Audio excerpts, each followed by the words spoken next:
우리가 온라인 세상에서 접하는 금액은 사실 너무 커요. 현실적이어야 되잖아요. 이 현실이라는 것은 우리 부모님도 할 수 있어야 되고 내 친구, 나의 사촌 동생 대단한 도전을 하지 않더라도요 달성 가능한 목표를 만들어야겠다는 생각을 참 많이 했거든요. 미니멈으로 설정한 것은 초년생에 있는 분들은요 세액공제 받을 필요가 별로 없습니다. 그래서 ISA만 트셔도 된다고 생각하고요. 꼭 ISA는 트셔가지고 월 얼마씩이라도 넣어가지고요 거기 안에서 개별 주식이나 ETF로 투자를 느껴보시라고 말씀을 드리고 싶습니다.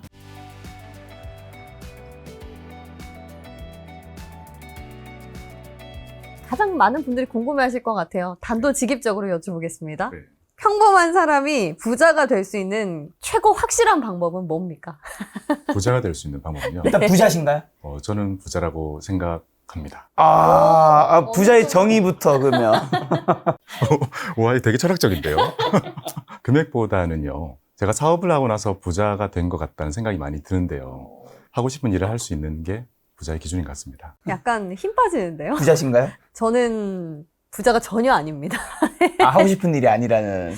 이런 기준은 아니고요. 제가 생각했을 때는 집 한 채 정도는 있어야 된다. 이게 이 기준이기 때문에 여기 기준에 부합하세요, 혹시? 이거 지금 나가는 거 아니죠? 나가는 거예요. 이거 나가요? 네. 저 개인적으로 얘기인 거를 거의 한 적이 없어가지고요. 어디서도. 그래서 채널 고정입니다. 예. 네, 이따가 방송 듣다 보면 공개하실 수도 있지 않을까 싶습니다. 그래서 가장 확실한 방법은 뭔가요? 요즘에 투자를 나누면 크게 세 가지인 것 같아요. 부동산 투자냐, 주식 투자냐, 코인 투자냐인 것 같아요. 그 세 가지 중에 하나는 반드시 해야 되지 않나라는 생각을 해보고요. 그 중에서 이제 제가 말씀드리고 있는 쪽은 증권 투자 영역이라고 이제 말씀드릴 수 있을 것 같습니다. 근데 많은 사람들이 실제로 증권 투자를 하고 있지 않습니까? 요즘 뭐 거래 대금 보면 어마어마하다라는 얘기가 많은데 이렇게 많이 하는데도 실패하는 근본적인 이유는 어디서 찾을 수 있나요? 제가 예전에 했던 일이 이제 PB의 일이다 보니까요. 많은 사람들의 투자를 직접 주문을 내잖아요. 그 결과를 직간접적으로 계속 보게 되면서 제가 느낀 거는 조급함 때문인 것 같습니다. 마음이 급해서. 네. 마치 우리가 등산으로 투자를 비유해보면요. 정상은 하나지만 길은 여러 가지잖아요. 그중에 가장 가파른 길을 우리가 계속 선택하고 있는 게 아닌가라는 생각을 참 많이 해봅니다. 왜냐하면 반대쪽에는요. 진짜 지루하지만 제일 오래 걸리는 완만한 길이 보통은 있거든요. 근데 그 길로는 잘 가지 않거나 그 길을 우리가 모르는 경우가 좀 많은 것 같아요. 가파른 길로 가면 빨리 갈 수 있고 이제 성공하면 박수도 받을 수 있기 때문에 많은 사람들이 좀 더 꿈을 가지는 것 같습니다. 그럼 부자들은 보통 완만한 길로 꾸준히 가서 부자가 되는 건가요? 그런 부자들도 있기 때문에 이제 요즘에 연금의 인기가 그렇게 해서 많아진 게 아닌가라는 생각이 듭니다. 실제로요? 네. 주변의 부자들을 보면요. 특정한 사업을 하거나 투자를 해서 큰 성공을 이룬 사람들이잖아요. 그것도 빨리 된 경우보다는 시행착오 기간까지 다 합하면 시간이 많이 걸린 것일 거예요. 여전히 큰 돈을 벌 수 있는 방법은 큰 투자나 사업을 하는 게 맞다고 밖에 답을 들 수가 없는데 그렇다고 모든 사람들이 사장님이 될 수는 없는 거잖아요. 그러면 우리가 일반적으로 큰 도전을 하지 않고 평생 무난하게 직장을 다니는 많은 사람들에게는 부자 될 기회가 주어지지 않는 것인가에 대해 생각해 볼 필요가 있는데 거기에 대해서는 제가 내린 결론은요. 적극적으로 투자를 하는 사람들에게는요. 지금 이런 연금 준비, 노후 준비가 필요 없을 수도 있다고 생각합니다. 적극적인 투자를 한다면 이건 완만한 투자를 위한 투자처네요. 네. 연금은. 심지어 큰 도전을 하지 않는 사람들에게 답이 될 수 있는 내용을 제가 채우는 게 금융시장에서의 제 역할이지 않나라는 생각이 좀 들고요. 그런 걸 어디서 찾아볼 수 있을까 하면서 공부를 많이 해보고 찾아보니까요. 미국의 연금 부자가 너무 많은 거예요. 그래요? 너무 많은 거예요. 큰 회사가요. 은퇴식 할 때, 다 같이 이렇게 은퇴식 할 때, 동기들끼리 은퇴식을 할 때 앞에 여행사가 진을 친다고 합니다. 왜냐하면 다 같이 세계 일주를 떠난다고 하더라고요. 그리고 세계 일주를 돌고 오면 자산이 더 불어 있는 경우도 많다고 하고요. 우리가 영화 보다 보면 항상 몰디브 같은 데서 모히또 먹고 있는 사람들 보면 전부 다 뭔가 배 나온 백인 할아버지들이 많잖아요. 그게 당연한 게 그들은 은퇴와 동시에 세계 일주 한 문화가 되게 많다는 거예요. 처음에 우리는 왜 안 그럴까라는 생각을 참 많이 해봤는데 저희 부모님도 은퇴를 하셨고요. 그 다음 직장을 찾기 위해서 정말 많은 노력을 하시잖아요. 왜 다를까? 미국 사람들은 투자를 잘하는 걸까? 그렇지 않더라고요. 개개인들 보면 우리보다 훨씬 못한 사람들 진짜 많습니다. 근데 어떻게 그렇게 돈이 많을까? 저는 구조적으로 만들어져 있는 그들의 투자 문화와 제도에 있다고 생각을 했습니다. 우리가 흔히 들어보는 401k 같은 거 있잖아요. 그게 퇴직연금 제도인데 회사를 다니는 내내 1년을 채울 때마다 거의 한 달치 월급, 대략적으로 월급의 10% 정도를요, 거의 그냥 강제적으로 주식 투자하도록 아예 시스템이 다 갖춰져 있더라고요. 제가 아는 지인이 최근에 미국으로 아예 건너간 사람이 있거든요. 큰 회사에 취업을 했어요. 취업한 첫날 했던 일이 놀랍게도요, 조그만 회의실로 오라고 하더니 뭐 회사에 대한 소개 이런 걸 할 거라고 생각했겠죠. 그게 아니라 지금 본인이 이제 이 회사 들어와서 본인이 할 퇴직연금 제도가 무엇인지, 우리가 어떻게 상품이 되어 있고 회사가 어떻게 도와줄 것인지에 대한 게 제일 중요하다고, 그거 먼저 알려준다고 해요.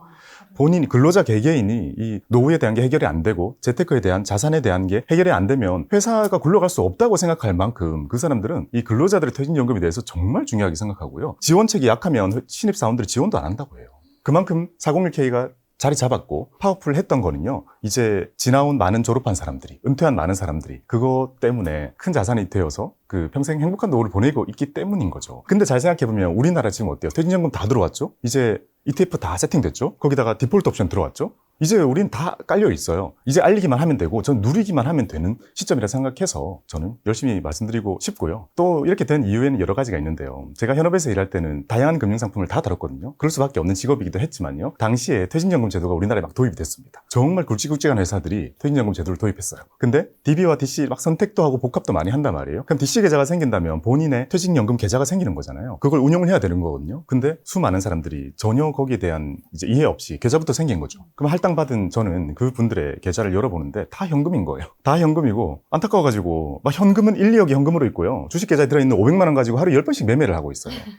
제가 답답해가지고 날 잡고 전화를 다 돌려봤어요. 위에서부터. 저 어느 증권의 담당자입니다. 받는 사람들 전부 보이스피싱인 줄 알고 끊으시더라고요. 저는 진짜 돕고 싶어가지고 그거 뭐 큰 도움이 되는 걸 떠나서 이거 두면 안 된다고 말씀을 드리고 싶었던 건데, 결국 퇴직연금에 대해서는 어느 발자취도 남기지 못한 채 나오게 됐습니다. 그래서 떠나게 유튜브를 됐죠. 하고 계시는군요. 네, 유튜브를 하면서 그걸 이제 풀고 싶은 거죠.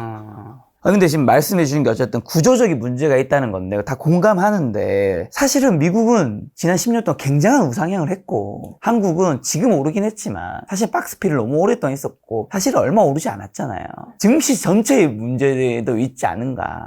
그러니까 미국에는 웬만큼 그냥 개인 투자자도 진짜 이상한 짓 하지 않으면 돈을 벌었을 텐데 지수가 그만큼 올랐으니까요. 그런 거는 좀 어떻게 생각하지 않으세요? 우리나라 퇴직연금 시장이 크지 못한 제일 큰 이유 중에 하나라고 생각을 하는데요. 지금은 그때와 다른 점은 이제 ETF가 세팅이 다 됐잖아요. 우리가 1000개가 넘고 전 세계에서 ETF 시장 제일 빨리 성장하고 보수 제일 낮도록 다 완료가 되었잖아요. 이제는 만약에 국내 시장이 오르지 않을 것 같다면 미국 투자는 그냥 동일하게 다 할 수 있게 다 깔려 있고요. 심지어 미국뿐만이 아니라 그 외의 국가들도 투자할 수 있도록 ETF로 다 열려 있거든요. 그래서 지금은 각자의 생각에 따라서 만약에 앞으로도 한국 증시가 별로 안 오를 것 같다, 박스피일 것 같다라고 생각이 든다면 미국 투자를 너무나 쉽게 할 수 있는 시대가 되어서요. 이제는 말씀드릴 수 있지 않나 라고 생각을 해봅니다. 그러니까 미국이라는 옵션도 있으니까 네. 그죠, 충분히 활용을 할 수 있다라는 거네요. 근데 이게 참 우리나라랑 미국이랑 문화가 다른 게, 미래가 있어야 지금을 집중하고 일을 할 수 있는데 우리는 지금 당장 앞만 보다 보니까 나중 문제라고 생각을 하고 남의 일이다, 나중에 나에게 맡기자, 막 이런 캐치프레이즈가 나오고 그러지 않습니까? 네. 이런 거를 극복하고 우리가 꾸준히 지금부터 준비가 필요하다라는 동기부여 좀 해주세요. 그 방법은 거의 없는 것 같습니다. 그냥 오늘 운동하고 이제 내일 안 가는 뭐 이렇게 하루살이처럼 살아야 됩니까? 이게 그 네. 사람의 뇌파를 측정을 해보면요. 먼 미래에 있는 나를 바라볼 때 뇌파 반응이 옆집 아줌마를 바라볼 때랑 똑같다고 합니다.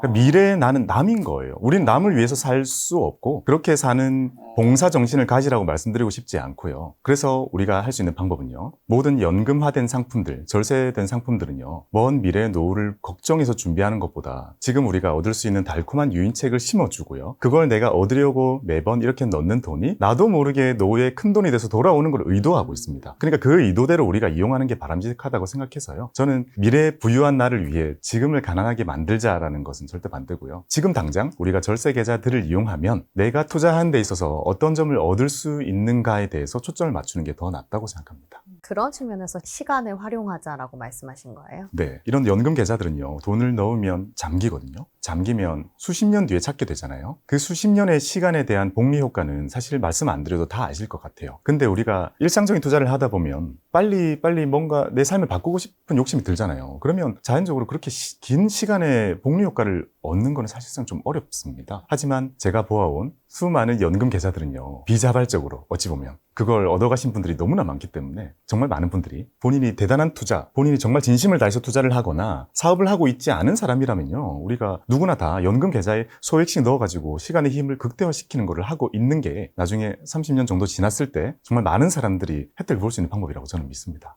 저도 오늘 이 만남을 계기로 마인드셋을 다시 해야겠다라는 생각이 드는데 오늘 또 마음을 잡고 네. 앞으로 뭔가 투자를 해보고 싶거든요. 오늘 들은 말씀들을 바탕으로 어떤 태도 가장 중요할까요? 제가 어떤 새로운 상품을 알아가거나 새로운 뭐 파생 금융 상품에 대해서 이렇게 접근을 해보려고 할 때 신중해야 된다라든지 아니면 어떤 기준이 있다든지. 공통적으로 투자에 적용되는 건 똑같을 거고요. 저는 좀 더 실무적으로 말씀드려보자면요. 김 작가님, TV에서 나오는 수많은 투자들을 하시되 그 투자는 지금 현실을 위해서 내가 최선을 다하는 진심의 투자인 거고요. 연금은 무관심 속에 소액으로 멀리 보내놓는 느낌으로요. 조금씩 시작하는 느낌으로 가볍게. 네, 무관심했으면 좋겠습니다. 친다는 느낌인가요, 약간? 네. 데이터가 있는 게요. 저는 현업에서 이제 계좌를 정말 많이 봤잖아요. 이게 좀 씁쓸한 얘기일 수도 있는데요. 정말 올해 이민 갔다 오셨던 분들, 계좌번호 까먹으신 분들, 비밀번호 다시 5번 틀리신 분들, 수익률 너무 좋고요. 그리고 보통 자산가 분들은 자녀 계좌 증여해가지고 주식 넣어주시고 또는 펀드 해주시고 손자, 손녀도 해주시거든요. 정말 높은 확률로요. 손자, 손녀 계좌는 빨간색입니다. 본인 계좌는 하루에도 10번씩 매매하는 경우가 많지만 무관심 속에 있는 계좌가 수익률이 좋거든요. 그러면 우리가 개별적인 주식을 잘 골라서 무관심 속에 수십 년 묵혀두자. 그러면 지금 뭐 사야 될까 고민하면 끝도 없고요. 그거는 우리가 할 수 있는 영역은 또 아닌 거죠. 그거 말고요. 일반적으로 지수를 담거나 또는 누군가 액티브하게 대신해주는 펀드 상품들 있잖아요. 그런 것들은 장기 수익률이 아주 확률적으로 높아요. 그런 것들을 연금 계좌에 세팅해 두시는 게 낫다라고 생각합니다. 지수라면 어떤 S&P 500과 나스닥 100이 제일 기준이 될 것 같습니다. 역시 미국이네요. 네. 한국은 아니고 한국은 사실 지금 변화가 일어나고 있잖아요. 한국 투자를 한다면 그렇게 초장기보다는 지금 변화를 읽어가면서 투자하는 게 낫지 않을까요? 근데 방금 전에 계좌를 많이 열어봤다고 해주셨는데 혹시나 몇 개 정도의 계좌를 이제 현업에 계실 때 봤을까요? 저는 고객이 되게 많은 PB였었거든요. 비효율적으로 많아가지고 문제기도 했지만요. 많은 사람들을 하고 싶어가지고 거의 1000개 단위까지 계좌를 관리했었습니다. 1000몇 개의 계좌를 보고 누적으로 치면 훨씬 많겠네요. 네, 열어본 거나 아니면 저를 거래 일시적으로 했던 분들까지 한다면 정말 많이 있을 겁니다. 비밀번호 잊고 지낸 분들 중에 상패 당한 뭐 이런 건 없었습니까? 놀랍게도 그렇게 결과로 연결된 경우는 생각보다 많지 않아요. 너무 기우였구나. 네. 보통 우리가 정말 오래 묵혀두려 그러면 작은 거 안 사는 경우가 많죠. 네. 그래서 결론은 국장은 현실에서 미래는 미장에서 약간 이런 느낌이네요. 우리 기업에 대한 믿음은 너무나 강하거든요. 근데 우리의 이 금융시장이 가지고 있는 한계는 그 누구보다 제가 많이 느낀 거잖아요. 현실에서요. 그래서 그게 해소되어 가는 거는 시간이 좀 걸릴 것 같다라고 생각을 합니다. 근데 비슷한 질문인데 한 가지 다르게 좀 드리면 사실은 금융계에 계셨으니까 워낙 많은 상품이 나오잖아요. 네. 뭐 증권사, 은행 이런 데서 수많은 상품이 나오는데 거기에 당연히 이제 광고가 붙다 보니까 뭔가 굉장히 뭐 여기를 들면 뭔가 굉장히 플러스가 될 것처럼 그리고 더군다나 예를 들면 중국이 한창 뜰 때 뭔가 한창 당연히 뭐 고점을 칠 때 상품이 많이 나오겠죠. 네, 뭐 ETF도 마찬가지고 섹터도 그래서 들어갔다가 나중에 물리는 케이스들이 굉장히 많은데 이런 새로운 상품의 유혹들은 저는 기본적으로 좀 안 가는 게 맞지 않나 생각해요. 왜냐하면 이유는 두 가지인데 첫 번째는 상품이 나왔다는 건 이미 시장이 너무나도 좋다. 결국 떨어질 확률이 더 높을 것이라는 거. 두 번째는 어쨌든 금융계에서 상품을 만드는 게 고객을 위한다고 말은 하지만 이게 진짜 고객을 위한 건 당연히 두 번째고 첫 번째는 어쨌든 자신들이 이익을 위한 건 너무 당연한 거잖아요. 자본주의에서. 거기에 다 현혹돼서 넘어가다 보면 결국에는 여유도 조금만 배불려 주는 거고 내 계좌는 스스로든 뭐든 잘못 나갈 수 있다. 그러니까 현명한 좀 기준이 필요하지 않을까. 네, 공감합니다. 네. 그래서 대사한 거기도 하고요. 미국 기업이라고 해서도 다르지 않더라고요. 그러면 우리가 취해야 될 자세는 어떤 것일까라고 생각했을 때요. 제가 채널 이름을 지은 것처럼 빠꼼하게 투자하는 것인데요. 이 빠꼼하게 투자한다는 것의 의미가 내가 생각할 때 옳다고 생각되는 것만 하자라는 것에 가깝습니다. 예를 들면 친구가 사라는 거 사지 말고 그리고 직원이 사라는 거 사지 말고 최근에 광고 나오는 거 사지 말고 그러면 그거 안 사면 내가 뭘 사야 되는가? 그러면 본인이 고개를 좀 돌리면요. 지금은 생각보다 많은 컨텐츠들이 있습니다. 있습니다. 제가 채널에서 가장 많이 말씀드리는 거는 지수 투자, 배당 투자, 자산 배분이거든요. 그거는 광고로도 안 나오고요. 엄청 고리타분한 그냥 항상 있는 것들 가지고 조합을 하거나 이런 식이고요. 정말 재미없고 지루하지만 제가 그렇게 최대한 말씀드리려고 하는 이유도 거기에 있습니다. 지금 핫한 것을 쫓아가는 것은 제가 너무나 오래 그것 때문에 고생했기 때문에요. 먼 미래도 마찬가지일 거기 때문에요. 그렇다면 지금 2025년에는 내가 생각할 때 올바른 투자라는 건 저는 유튜브에서 찾으셔도 되고 책에서도 찾으셔도 되고 블로그에서 찾으셔도 되는데요. 그 안에서도 지금 핫한 거, 지금 올라 있는 거 말고도 장기적으로 수익률을 끌어올릴 수 있는 정말 많은 것들이 소개가 되어 있기 때문에 저는 그 사람들 중에 한 명이 되고 싶은 거죠. 그래서 저도 컨텐츠 만들 때 보면요. 최근에 핫한 것은 사실 거의가 아니라 전혀 나오지가 않고요. 거의 유교 방송이나 놀림을 받을 만큼 뻔한 것들을 가지고 오는데요. 그 이유는 돈을 버는 것보다 물리지 않는 게 중요하다라고 생각하는 제 마음이고 많은 분들이 그렇게 빠꼼하게 투자를 했으면 좋겠다라고 생각하고 있습니다. 그럼 이제 본격적으로 우리가 연금 얘기를 좀 해보고 싶은데요. 국민연금, 퇴직연금, 개인연금 이게 저는 연금 3종 세트인 줄 알았는데 네. 3층이라고 부르더라고요. 네. 궁금합니다. 돈의 덩어리 때문에 일단 3층이 된 거고요. 아, 단계가 있는 거예요? 네, 일단 크기 면으로 보면요. 국민연금이 대략 1,200조 원이 좀 넘습니다. 그러니까 전 세계에서도요. 이렇게 큰 돈의 덩어리는 거의 없어요. 1,200조 원이 밑에 깔려 있는 거고요. 또 놀라운 게 국민연금 수익률이 되게 좋거든요. 국민연금의 운영 수익률은 거의 탑티어입니다. 연기금이 잘해요, 돈. 정말 잘해요. 아마 그 미국 여행 가셔가지고 뉴욕 가셔가지고 길 가는 외국인들한테 국민연금 아냐고 물어보면 아마 국민연금 짱이에요 할 수도 있을 정도예요. 1,200조 중에 750조 원이 수익금입니다. 그러니까 저는 진짜 놀라운 게 어떻게 그 과거에 국민연금이 생기던 그 과거에 주식 투자를 그렇게 많이 할 수 있는 구조가 세팅이 되었는지 정말 놀라울 따름이고요. 그게 있었기 때문에 지금까지도 어찌 보면 이걸 뜯어고칠 수 있는 여지가 생겼을 정도로 엄청난 장기 수익률을 보여줍니다. 그 1,200조 원이 그렇게 깔려 있어요. 네. 거기 위에 퇴직연금이라는 게 쌓입니다. 최근 들어서 퇴직연금이 급격히 성장하고 있고 지금은 430조 원이 넘었습니다. 정말 큰 돈의 덩어리가 그 위에 쌓여 있고요. 다시 그 위에 개인연금이 얹혀지는 구조인데요. 개인연금은 우리가 흔히 아는 연금저축, 개인형 IRP 정도까지 보시면 되는데 참고로 개인형 IRP는 퇴직연금이라서 집계가 될 때는 퇴직연금으로 들어갑니다. 개인연금만 순수하게 맨 위에 있는 게 지금 180조 가까이 됩니다. 그만큼 늘어났어요. 엄청나게 늘어나고 있고요. 모든 사람들의 3층 연금이 이렇게 구성이 되어 있는 거고요. 이 많은 돈들 중에서 내 돈이 얼만큼인지를 생각해보면 재밌을 것 같습니다. 국민연금은 내가 열심히 회사 다니는 동안 저절로 쌓입니다. 그리고 어찌 보면 내가 더 받고 싶다고 할 수는 없죠. 결정돼서 나오니까요. 그래서 먼 미래에 내가 얼마를 받게 될지는 사실 지금 내가 고민한다고 크게 바뀔 거라고 생각하지 않습니다. 어찌 보면 빠꼼한 우리의 투자에는 안 맞는 거죠. 내가 할 수 있는 걸 하는 게 좋은 거니까요. 그래서 국민연금이 대략적으로 이제 사람마다 다르겠지만 한 100여만 원 정도 미래에 깔아줄 거고요. 물가 반영해 줄 거고 평생 나올 겁니다. 그 위에 퇴직연금이 쌓이게 되는데 퇴직연금은 회사 다니는 동안 계속 쌓이게 됩니다. 1년 채울 때마다 한 달치 월급 정도가 쌓이게 되고 이거는 회사가 직접 굴려주면 DB일 거고 근로자가 직접 굴리면 DC로 이제 굴리게 됩니다. 만약에 여건이 안 되는 경우에는 푸른 씨앗이라는 이제 외부에 맡기게 되겠죠. 이렇게 열심히 굴려가게 되는 퇴직연금으로 나중에 우리에게 그래도 100여만 원 정도만큼 쌓는 것이 우리의 목적이 되어야 되고요. 그 위에는 개인연금이 쌓이게 되는데 이 개인연금은 내가 스스로 계좌를 만들어가지고 내 이름으로 된 금융기관의 계좌를 만들어가지고 거기에 내 월급을 떼서 넣는 거잖아요. 어찌 보면 이게 나중에 100만 원 정도가 나올 만큼 많이 넣어야 된다는 의미인데 이 행위를 한다는 것은 너무 이로운 일이잖아요. 그래서 엄청난 세제 혜택을 부여하고 있습니다. 결국 우리는 회사 열심히 다니면 국민연금 쌓일 거고 또 회사에서 퇴직연금을 알아서 쌓아줄 거고 마지막으로 내가 할 수 있는 것은 이제 개인연금을 회사 다니는 동안 열심히 계좌 만들어가지고 매달 월급의 10% 작으면 그냥 10만 원이라도 꾸준히 넣어가지고 노후에 이 3개가 쌓인 돈이 월 300을 넘게 만드는 게 우리의 최종 목표가 되어야 된다고 생각합니다. 국민연금 말씀하신 것처럼 평생 받을 수 있다고 했는데 저는 당장 90년생부터는 이제 연금 못 받을 수도 있다라는 소문을 많이 들었거든요. 진짠가요, 이거?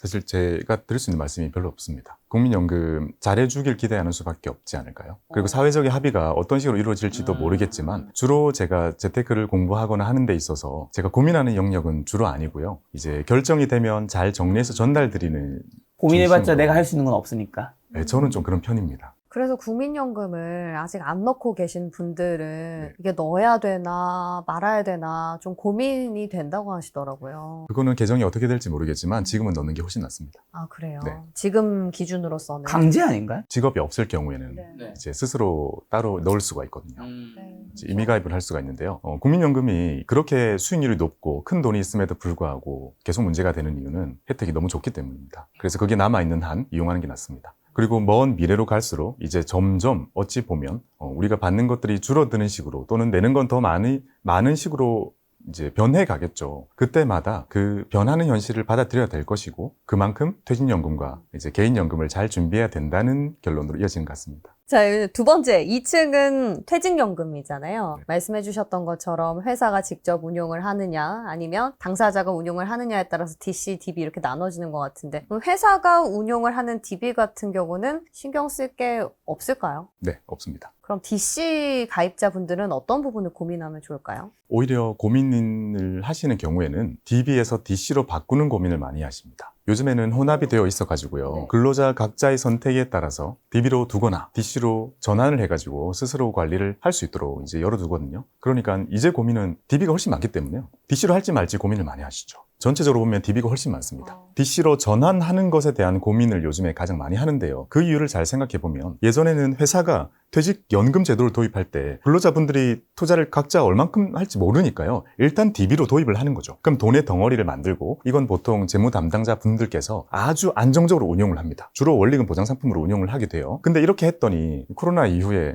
너무 물가 많이 올랐잖아요. 우리의 기대 수익률도 많이 오르고 심지어 금리도 많이 오르다 보니까 원리금 보장하는 것만으로는 오히려 부담이 생기는 거죠. 이제 내줘야 될 건 되게 커져가는데 이걸 투자를 하기는 그렇죠. 회사 입장에서 이거 투자하기 그러니까 이제 약간 트렌드는 각자의 근로자분들이 스스로 할 분들은 좀 빠져나가는 식으로 많이 하고요. 신규로 도입을 하는 회사들도 DC를 많이 선택을 하고 있죠. 요새는요. 왜냐하면 이 운용에 대한 고민을 근로자에게 직접 넘기게 되는 거고 회사에서 할 일은 근로자분들이 열심히 회사를 다닐 때마다 금액만큼을 각자의 계좌에 넣어주는 것만으로도 의무가 종결이 되니까요. 각자의 투자는 그 다음으로 되는 거고 미국의 401k와 유사해지는 부분이 많이 있습니다. 그러다 보니 이제 각자의 개인들이 투자를 해야 되는데요. 여기에서 관점은 엄청 장기 수익률을 끌어올려야 되잖아요. 장기 수익률을 끌어올리려면 단기적인 이런 테마형 투자 같은 거 그런 걸 하지 않고 이제 우리가 생각하는 그런 뻔한 투자들을 많이 세팅을 해야 되는 것 때문에 여기에 대한 수요가 많아지는 것이 지금의 상황입니다. 안정적인 노후를 위해서 그럼 도대체 얼마의 자금이 필요할까라는 고민을 하게 되는 것 같은데요. 몇 살까지요? 그리고 네. 몇 살까지 우리 한국 사람들 목표 되게 좋아하잖아요. 네. 몇 살까지 몇 억 정도. 거기에 대한 고민을 정말 많이 했거든요.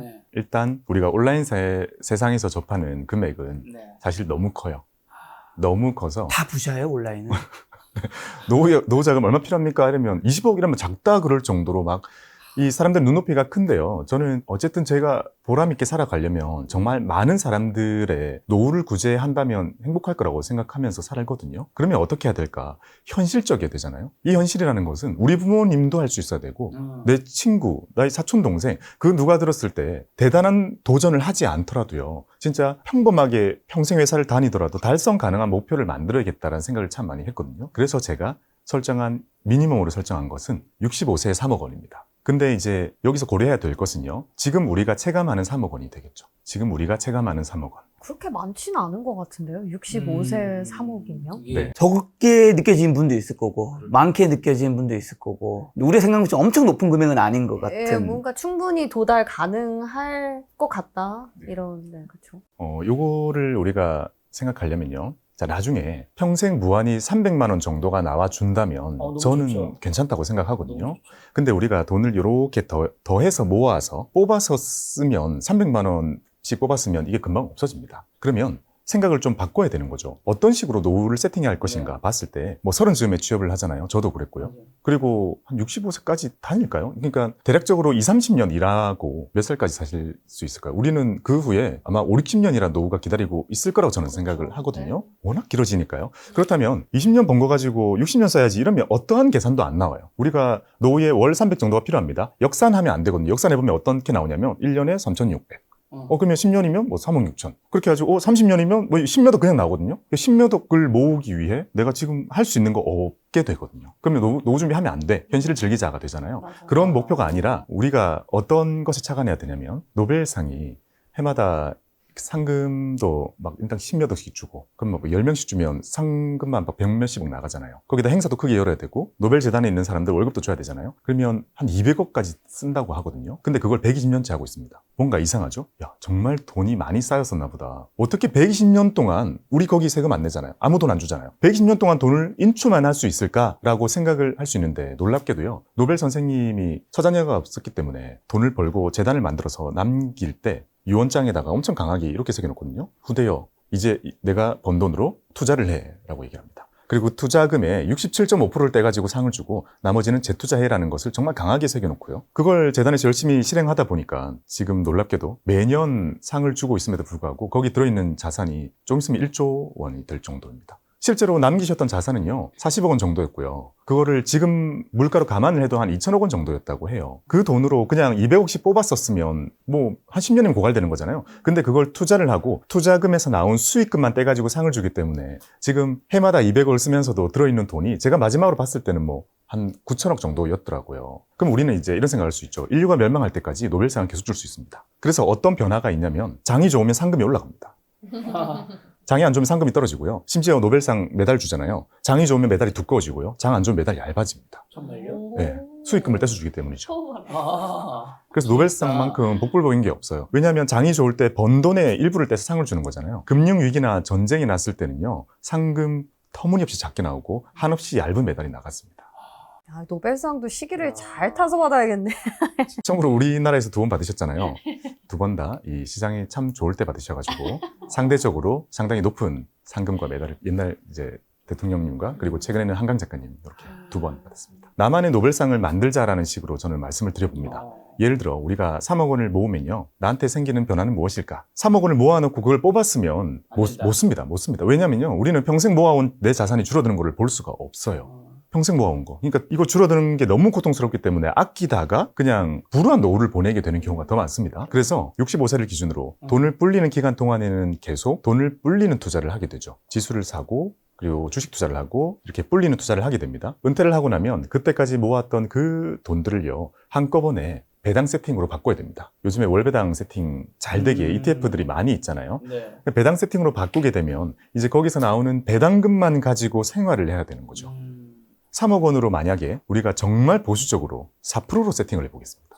4%는요, 미국에서도 과거부터 지금까지 얘기하는 정말 보수적으로 원금의 변동성을 최소화하면서도 안정적으로 무한히 뽑을 수 있다고 생각하는 수치입니다. 4%인 거죠. 그러면 3억 원에 4%면 1200이잖아요. 그 월로 나누면 100만 원인 거죠. 만약에 우리가 3억 원을 모아서 월 100 정도를 뽑아 쓴다면 줄어드는 게 아니라 무한히 뽑을 수 있다라는 원리에 도달할 수 있는 거죠. 그러면 우리의 노후 300만 원을 만드는 과정에서 국민연금이 맨 밑에 깔아주고 그리고 회사를 열심히 다니면서 퇴직연금이 그 위에 얹혀주고 마지막으로 개인연금이 100만 원을 더 얹어주면서 300을 만들 수 있는 가능성이 어떠한 근로자들에게도 주어질 수 있다는 거죠. 저는 큰 꿈을 막 이렇게 말씀드리기보다는요. 이걸 미니멈으로 말씀을 드려본다면 누구나 나도 할 수 있겠는데라는 생각을 할 수 있지 않을까 생각합니다. 그럼 방금 말씀하신 월배당 ETF라고 한다면 좀 더 구체적으로 어떤 것들을 말하는 걸까요? 지금 월배당이라 하는 거는 어찌 보면 안에 들어있는 것들의 차이보다는요.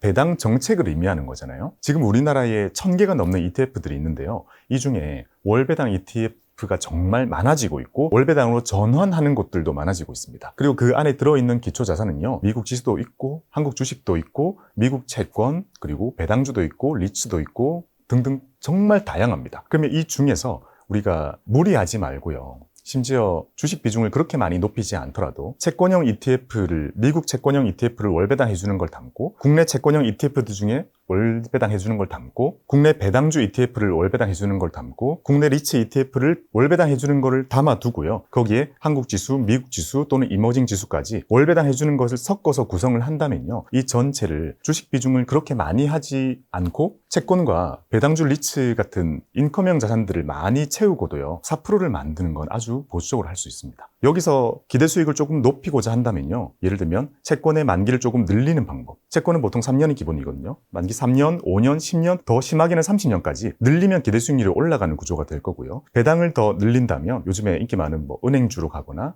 고배당 ETF들 나와 있는 것 쪽으로 조금 더 높은 걸로 바꾸는 것이 가능할 거고요. 국내 채권도 마찬가지고요. 리츠를 담고 미국 주식 담을 때도 보수적으로 한다면 슈드를 담겠죠. 조금 더 많이 받고자 한다면 S&P 500을 담을 거고요. 조금 더 받고자 한다면 나스닥 100을 담을 겁니다. 그리고 마지막에 국내 주식 담을 때는 코스피 200을 담으면 되겠죠. 이렇게 포트폴리오를 쭉 짰을 때요, 이 전체가 자산 배분이 되어 있는 거기 때문에요, 이게 정말 심하게 뒤틀어져 가지고 나에게 해를 끼칠 확률은 아주 낮추되, 이 전체가 4%를 주는 거, 방금은 조금 더 높인 거잖아요. 한 6% 정도까지 만드는 건 어렵지가 않습니다. 그럼 이렇게 세팅을 한다면 여기서 나오는 분배금으로, 배당이라도 부르기도 하는데요, 이걸 받으면서 매달 이렇게 쓰는 식으로 세팅을 한다면 우리의 목표는 어찌 보면 65세가 될 때까지 최대한 많은 금융자산의 덩어리를 만드는 것을 목표로 삼는다면 그 뒤에는요, 저는 당연히 3억 원보다 훨씬 큰 돈을 다들 모을 거라고 생각하거든요. 그렇게 모았을 때 저는 그 뒤에 만약에 국민연금이 예전처럼 많이 주지 못하더라도 우리는 여기서 더 많은 것을 받을 수 있을 거라고 저는 생각합니다. 근데 만약에 우리가 금방 말씀해 주셨던 부분은 퇴직연금을 받으시는 분들도 전제로 하고 있잖아요. 근데 직장 다니지 않고 그냥 자영업 하시는 분들은 어떻게 이 퇴직연금 자리를 또 대체할 수 있을까요? 여기 무슨 푸른 씨앗이라는 것도 있다고 하던데. 네, 제가 푸른 씨앗 홍보대사여가지고요. 아, 뭔가요, 푸른 씨앗이? 푸른 씨앗이요, 근로복지공단이 만들어가지고요, 퇴직연금 제도를 도입 못하고 있는 중소기업들을 커버할 수 있게 만들어진 곳인데요. 자, 퇴직연금으로 돌아가 볼게요. 퇴직연금은 근로자가 1년을 채울 때마다 한 달 월급치를 어딘가에 쌓아야 되잖아요. 근데 이제 외부의 금융기관에 쌓게 됩니다. 그게 퇴직연금이고요. 작은 회사들은 퇴직연금 도입이 좀 힘들어요. 왜냐면 이거 퇴직금 다 모아도 금액이 크지가 않고, 그러면 증권사에서 이거를 다 챙겨줄 만큼 사업자로 들어와 주기에도 수익성이 안 나니까 못하는 경우가 많거든요. 근데 하고 싶어하는 근로자들은 정말 많습니다. 그러니까 이 공백을 메꾸기 위해서 30인이 안 되는 회사들, 30인이 안 되는 회사들이면 2명부터 30인까지니까 정말 많은 회사들이 여기에 포함이 되는데요. 이제 근로복지공단에서 만든 하나의 돈으로 관리해가지고 퇴직연금을 세팅할 수 있게 만들어진 제도입니다. 푸른 씨앗에 그쪽에 우리가 돈을 넣기만 하면, 우리 같이 이제 저같이 저희도 회사 규모가 되게 작은데, 아니면 30인의 그런 분들은 다른 거는 고민 안 해도 되는 건가요? 네. 저도 가입을 했고요. 저희 회사도 법인이어가지고 푸른 씨앗에 가입이 되어 있고요. 푸른 씨앗의 포인트 중에 하나는요, DB로 하거나, DB로 하면 이제 대표님께서 상품을 골라야 되고요. DC로 간다면 여기 계신 PD님들이 각자의 상품을 골라야 되거든요. 근데 그게 조금 부담이 되거나 또는 이상을 골라서 손실이 나거나 이런 경우가 많잖아요. 그런 것조차 대표님께서 신경 쓰고 싶지 않잖아요. 사실 일에 지장이 갈 수 있다 보니까. 그래서 푸른 씨앗 같은 경우는요, 그 수많은 돈들을 다 모아가지고요, 여기 지금 정말 큰 돈 하나로 만든 다음에 이거를 외부에 있는 운용기관에게 위탁합니다. 위탁하고, 지금은 위탁에 대한 비용이 발생하잖아요. 그거를 이제 다 내주고 있습니다. 안 할 이유가 없는 거네요? 지금 안 할 이유가 없습니다. 그래서 그런 것도 있다는 걸 말씀을 드리고요. 퇴직연금 제도가 큰 회사에 다니시는 근로자분들이라면 회사에 도입이 되어 있을 거고요. 그러면 DB냐 DC냐 고민 정도만 하면 될 텐데요. 만약에 퇴직연금이 아직 안 돼 있거나 하신 분들은 푸른 씨앗을 이용하시는 게 지금은 제일 좋은 방법이긴 합니다. 월 300만 원의 현금 흐름에 이게 기초가 되는 여러 가지 통장이 있지 않습니까? 네. 대표적인 4개 통장의 구체적인 세팅법이라든지 전략을 좀 소개해 주시겠어요? 한 개로 안 되는 거예요? 한 개로 해도 되는데요. 최대 효율은 아니에요. 아, 그렇군요. 4개가 필요하다. 네. 사실 정확히는 한 6개 필요합니다. 아. 근데 출판사에서도 6개 통장하면 아무도 안 산다고. 그러니까 너무 많을 것 같은데요. 그래서 근데 6개 먼저 얘기해 주시고 추가해서 4개 설명해 주실래요, 그러면? 네. 자, 6개가요. 맨 처음은 당연히 기본 통장인 CMA고요. 요즘에 필수 통장인 ISA고요. 세 번째는 연금저축이고요. IRP고요. 그 다음은 연금저축을 하나 더 터고요. 2개가 필요합니다.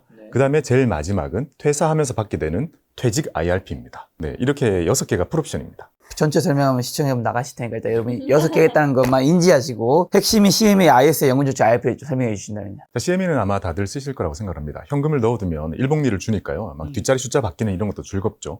이자를 많이 주는데요. 이 이자를 주는 방식에 따라서 CMA 종류가 여러 가지로 나뉘거든요. MMF형, RP형, 발행엄형, MMW형 이런 게 나뉘는데요. 가장 간단한 방법은 일단 스마트폰으로 비대면으로 계좌 개설을 하시면 RP형 CMA가 개설이 됩니다. 그게 기본이고요. 이것보다 금리가 조금 더 높은 것을 원하신다면 발행업형 CMA가 조금 더 높은데요. 발행업형 CMA는 일부 증권사에만 있습니다. 그리고 RP형 CMA는 월복리거든요. 근데 발행업형은 일복리입니다. 그러니까 발행업형 바꿔주는 게 좋잖아요. 좋겠네요. 네. 근데 놀랍게도 제일 좋은 거를 증권사가 먼저 해줄 리가 없잖아요. 그래서 앱에 들어가면 나의 CMA 종류 바꾸기 메뉴가 있어요. RP형을 발행업형으로 바꾸기 확인 누르면 바뀝니다. 아, 기본값이 RP형으로 세팅이 돼 있나 보네요. 네. 그래서 금리 더 높아지고요. 일복리로 바뀝니다. 그래서 이거 한번 해두시면 좋고요. 기초적인 질문이 있는데 은행에서는 그러면 또 다 모든 은행이 다 되는 거예요? 요건 증권사 기준입니다. 은행의 수십출금 통장은 금리를 거의 주지 않습니다. 그래서 우리 남는 현금들은 전부 증권사의 CMA를 가지고 와서 파킹하는 게 저는 첫 번째 제일 처음 말씀드리는 거고요. 내가 어느 은행에 얼마가 있는지 헷갈리시는 분들도 많거든요. 그런 분들은 그 홈페이지에 어카운트 인포라는 곳을 치시면 우리나라의 금융결제에서 만들어 놓은 사이트가 있습니다. 여기 들어가면 우리나라에서 만들어 놓은 사이트예요. 내가 어느 금융기관에 얼마의 계좌가 있는지 쭉 나옵니다. 그걸 보고 한번 싹 정리해요. 불평 싹 정리한 다음에 CMA에다 일단 다 파킹을 합니다. 그리고 CMA는 아까 말씀드린 것처럼 한 단계 올려서 발행업형으로 바꿔주시는 것이 좋고요. 발행업형보다도 조금 더 좋은 게 보수를 내지만 그래도 수익률이 제일 높은 MMW형 CMA가 있거든요. 보통 랩형이라고도 합니다. 자, 이 CMA는요, 애석하게도 비대면 개설이 안 되는 CMA예요. 그래서 RP형으로 비대면 개설해 놓고요. 딱 한번 증권사 지점 지나가다가 한번 방문해가지고요. 신분증 주면서 제 CMA MMW 바꿔주세요. 딱 한 번만 하면 평생 쓰면 되거든요. 그걸 바꾸면 이제 일복리고 금리 조금 더 높아집니다. 그러니까 요 조금은 챙겨가는 게 일단 스타트라고 생각을 하고요. MMW형 CMA에 이렇게 돈을 모았습니다. 그 다음에 이제 투자를 위한 돈을 이체를 해야 되잖아요. 참고로 최적의 계좌를 쓰는 방법은 월급을 받는 거는 은행 계좌가 좋습니다. CMA를 받아봤자 혜택이 없기 때문에 은행으로 받습니다. 월급날 여기서 카드 대금 빼고 월세 빼고 모기지 빼고 청약 정도 뺀 다음에 남은 돈을 그대로 CMA로 옮기는 게 베스트입니다. 저희 직원들은 은행 계좌는 월급날 빼고는 0원입니다. 다 옮기는 거죠. 조금이라도 더 버는 게 나으니까요. 이렇게 CMA에다가 월급부터 각종 남는 현금들을 다 모아두고요. 여기는 대기하고 있는 동안도 이자를 주니까요. 그 다음에 이제 투자를 하기 위해서 이체를 해야 될 제일 첫 번째 계좌는 ISA 계좌입니다. ISA 계좌는요, 진짜 정말 맞는 계좌이고요. 필수 계좌이고요. 정말 최고입니다. 근데 어차피 제가 홍보 안 해도 너무나 유명하고 정말 많이 가지고 계신 계좌이기 때문에 아마 다들 아실 거라고 생각을 하는데요. 자, ISA 계좌는 Individual Savings Account의 약자입니다. 이거는 누구나 할 수 있는 그냥 맞는 계좌라는 이제 이름이고요. 이 계좌를 트고 본인이 투자하고 싶은 만큼 돈을 넣고 그 안에서 주식을 사든 채권을 사든 ETF를 사든 RP를 사든 ES를 사든 하고 싶은 거 거의 다 할 수 있게 되어 있습니다. 알아서 하고 싶은 거 투자하고 거기서 수익 나면 혜택을 주겠다라는 이제 취지의 계좌이기 때문에요. 요거는 진짜 필수에 가깝다고 생각됩니다.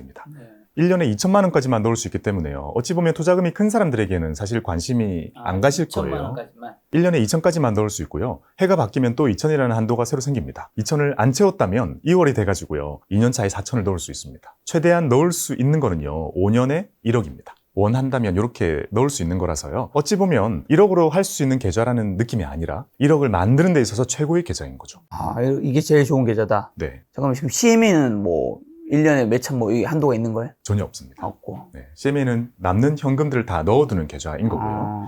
ISA는 이제 돈을 이렇게 넣게 됩니다. 직장인 초년생 같으면 1, 20만 원으로 하면 될 거고, 이제 대표님처럼 자산가 있을 경우에는 계좌 트고요. 그냥 2천 한꺼번에 넣으시고 1월 1일 되면 한도 또 생기거든요. 왜 저한테 늘 2천이 있다고 생각하세요? 없을 수 있습니다. 아무도 믿지 않을걸요? 자, 1월 1일 되면 한도가 또 생기면 또 2천 이렇게 넣으셔가지고요. 그때마다 원하는 투자를 이제 실행해 주시면 됩니다. 적립식으로 모아가실 수 있는 계좌니까요. 우리가 회사를 다니면서 투자로 적립을 하기에는 제일 좋은 계좌가 되는 거죠. 여기는 1년에 2천이니까요. 대략적으로 월 최대값 치면 한 150 정도가 이제 최대치라고 보면 됩니다. 자, 이렇게 넣은 걸로 ETF도 사고 마음껏 투자를 실행을 합니다. 3년이 지난 아무 시점에나요. 계좌에 충분히 수익이 많이 나 있는 상태가 되면 모두 다 팝니다. 다 팔고요. 해지 버튼을 누르면요. 어떤 계산이 돌아가냐면 이 ISA 계좌를 언젠가 3년 전에 터셨을 때가 있잖아요. 그 시점부터 없애는 지금까지 그동안 모든 거래 내역을 얘가 다 가지고 옵니다. 그래서 수익, 손실 이런 거를 전부 다 합산해 줍니다. 손익 통산해 줍니다. 전문용어로 퉁쳐 줍니다. 그래가지고 순수하게 번 돈을 요만큼 계산을 한 다음에요. 그 중에 일부 200만 원 또는 400만 원 만큼을 비과세를 해주고요. 나머지 부분도 9.9%로 분리과세 해줍니다. 그러니 자산이 좀 있으신 분들, 세율 구간이 높으신 분들도요. 분리과세 되니까 이 부분은 혜택을 얻어가기가 좋고요. 그렇게 혜택을 쭉 얻어가면 목돈이 나오게 되잖아요. 이만한 목돈을 찾아가지고 그걸 이제 활용하시면 되고 그 자리에서 ISA 또 트시면 됩니다. 또 2천 넣고 또 3년 또는 5년으로 실행을 해가시면 됩니다. 제가 3년 또는 5년이라고 말씀드리는 이유는요. 최소한 지켜야 되는 게 3년이고요. 원하면 부을 수 있는 게 5년입니다. 그러니 주로 그 기준으로 잡고 목돈을 만들어가는 용도로 활용하시는 것이 제일 좋죠. 왜 그러면 5년 가득 채우라고 얘기 안 하세요? 해지를 할 때 혜택을 한 번 받게 되는 거잖아요. 그러니 5년에 한 번 혜택 받는 것보다는 굳이 다 채우지 말고 네. 3년째 네, 끊어가자. 3년마다 평생 더 많이 혜택을 받는 게 조금은 더 유리하기 때문이라고 볼 수 있습니다. 근데 여기 만약에요, 3년째에 내가 만약에 손실 난 게 많이 있거나 이럴 경우에는요, 그 지체 없이 미루시면 됩니다. 만기 연장을 원하는 만큼 할 수 있기 때문에요. 그럴 때 팔아가지고 혜택을 보는 것보다는 여기에 대한 손실을 줄이거나 회복을 기다리는 게 더 나은 선택이기 때문에요. 그럴 때는 계속 만기 연장을 해서 언젠가 충분히 누적 수익이 생겼을 때 해지를 해주시고 새로 만드시면 됩니다.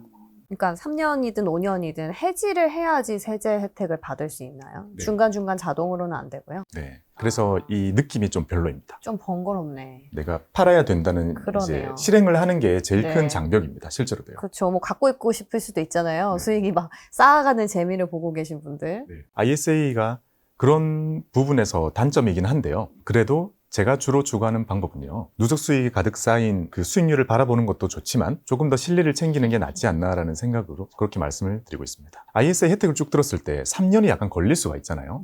근데 이것도요, 지금은 중도 일축 가능한 게 다 바뀌었습니다. 원금 부분은요, 페널티 없이 다 출금이 됩니다. 그러니 수익금 부분만 이제 페널티가 생긴단 말이에요. 그러면 내가 여기에 3년 동안 6천 이렇게 넣었더라도 수익금만 두고 나머지는 페널티 없이 뽑을 수 있기 때문에 급한 일이 생겼을 때 황금성 면에서도 사실 문제는 이제 적다고 볼 수 있습니다. 자, 세 번째는 연금저축입니다. 자, 이 연금저축은 누구나 만드실 수 있는데요. 은행, 증권사, 보험사 다 만드실 수 있는데요. 저는 무조건 증권사에 만드시라고 말씀을 드립니다. 증권사에 만들고 여기에 1년 동안 1,800만 원까지 부을 수 있는데요. 세제 혜택은 600만 원까지만 받을 수 있습니다. 세액 공제라는 혜택이 있습니다. 이 세액 공제 혜택은 근로자분들은 연말 정산하실 때 받게 될 거고요. 다른 개인사업자분들은 이제 종소세 신고하실 때 적용이 되게 됩니다. 자, 세액 공제 600만 원까지 되기 때문에 아까 여러 개의 계좌 중에서 세 번째로 말씀드린 이 계좌는요, 600만 원까지 넣는다의 개념의 연금저축이 되겠습니다. 자, 600만 원까지 넣게 되면요, 세액 공제를 주는데요. 세액 공제율은 대략적으로 소득 5,500을 기준으로요.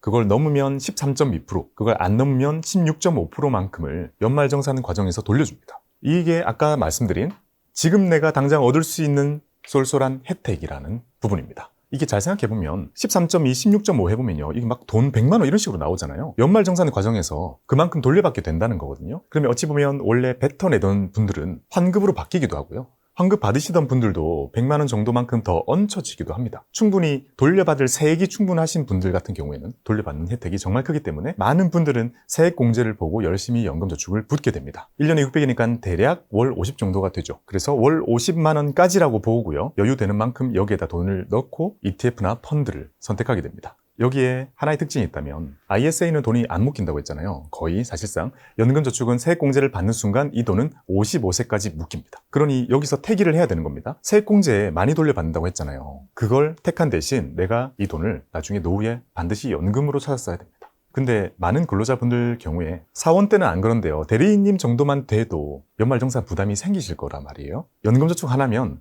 거진 해결됩니다. 그만큼 이 세액공제 혜택이 어마어마하게 큽니다. 우리가 세액공제 이런 거 공부해보면 막 뭐 자녀 세액공제 10만 원 이런 식이거든요. 그런 거 다 챙겨서 돌려받아도 100만 원 못 만들거든요. 근데 연금저축은요, 나의 노후를 위해서 계좌 트고 600 넣으면 그 돈이 바로 연말정산에 반영이 됩니다. 그래서 세액공제 혜택을 위해 열심히 저축하는 게 좋고요. 여기 넣는 돈은 개별 주식은 살 수가 없습니다. 그래서 ETF를 선택하셔야 되고 엄청 오랫동안 굴려야 되기 때문에 이제 지수형 ETF나 장기 수익률을 끌어올릴 수 있는 ETF로 선정하시면 됩니다.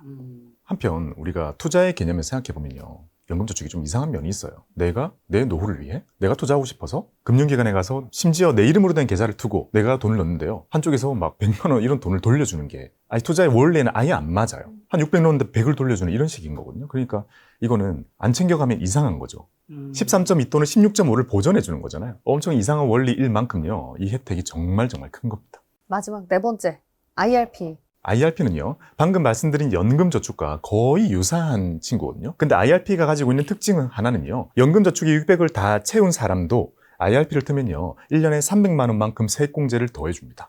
그러니 더 세액공제를 받기 원하시는 분들, 아마 직장 다니시는 분들은 이미 과차장님 정도만 되어도요, 연말정산 많이 받고 싶고 본인의 노후 걱정이 그때 생기기 시작하거든요. 그때 IRP를 추가로 트셔가지고 여기에 300만 원만큼 더 채워서 1년에 900만 원만큼 13.2% 만큼 세액공제를 받으시는 게 좋습니다. 그때 말씀하신 IRP는 저축형일까요? 퇴직형일까요? 저축형입니다. 아... 여기서는 이제 내가 트고 내가 돈을 넣어가지고 연금저축처럼 안에서 ETF 선택하는 계좌이기 때문에요. 이제 저축 IRP라고 이름을 붙일 수가 있습니다. 퇴직은 좀 별개일까요? 퇴직은 이제 퇴사를 하셔야 네. 생기는 계좌가 되고요. 퇴사를 하시면 회사에서 이렇게 말씀을 하실 겁니다. 퇴직금 드릴게 IRP 하나 개설해서 오세요라고 하거든요. 그럼 개설해서 제출하면 회사에서 그동안 불리고 있던 DB 또는 DC에 있던 돈을 IRP로 넣어줍니다. IRP가 하나 더 생기는 거잖아요. 그리고 거기에는 상당한 목돈이 들어있을 거고요. 그것에 대한 운용에 대한 필요도 그때는 반드시 생기게 되는 거죠. 이렇게 5개의 계좌가 됩니다. 그러면 CMA는 남는 계좌, ISA에는 월 150, 연금저축에는 월 50, IRP에는 월 25만 원만큼 최고 한도가 쭉쭉쭉 부여가 되는 거잖아요. 이거 다 합해봐도 그렇게 크지는 않잖아요. 그러니까 누구나 할 수 있고 더 하고 싶어도 못하는 게 오히려 이런 절세 계좌들의 특징이라고 볼 수 있습니다. 절세 계좌들 자체가 저는 조금 더 부자들을 위한 제도가 아니기 때문에 이런 것들은 잘 챙겨가시는 것이 좋고, 모든 계좌들은 그 안에서 ETF 투자, 펀드 투자, 심지어 ISA는 개별 주식 투자까지 다 되기 때문에 이왕 할 투자를 여기서 실행을 하신다면 다른 혜택들도 다 챙겨가면서 쓸 수가 있는 거죠. 이 모든 거는 증권사에서 만들 수 있는 건가요? 은행에도 다 있는데요. 증권사가 좋습니다. 증권사가 더 좋다. 이게 미래에셋 증권 출신이셔서 증권사가 좋다고 하는 건가요? 실제로 증권사가 더 좋은 건가요? 그런 편향이 없다고 생각하지만 절대적인 수치로도 훨씬 유리합니다. 왜냐하면요, 제일 첫 번째는 수수료가 달라요.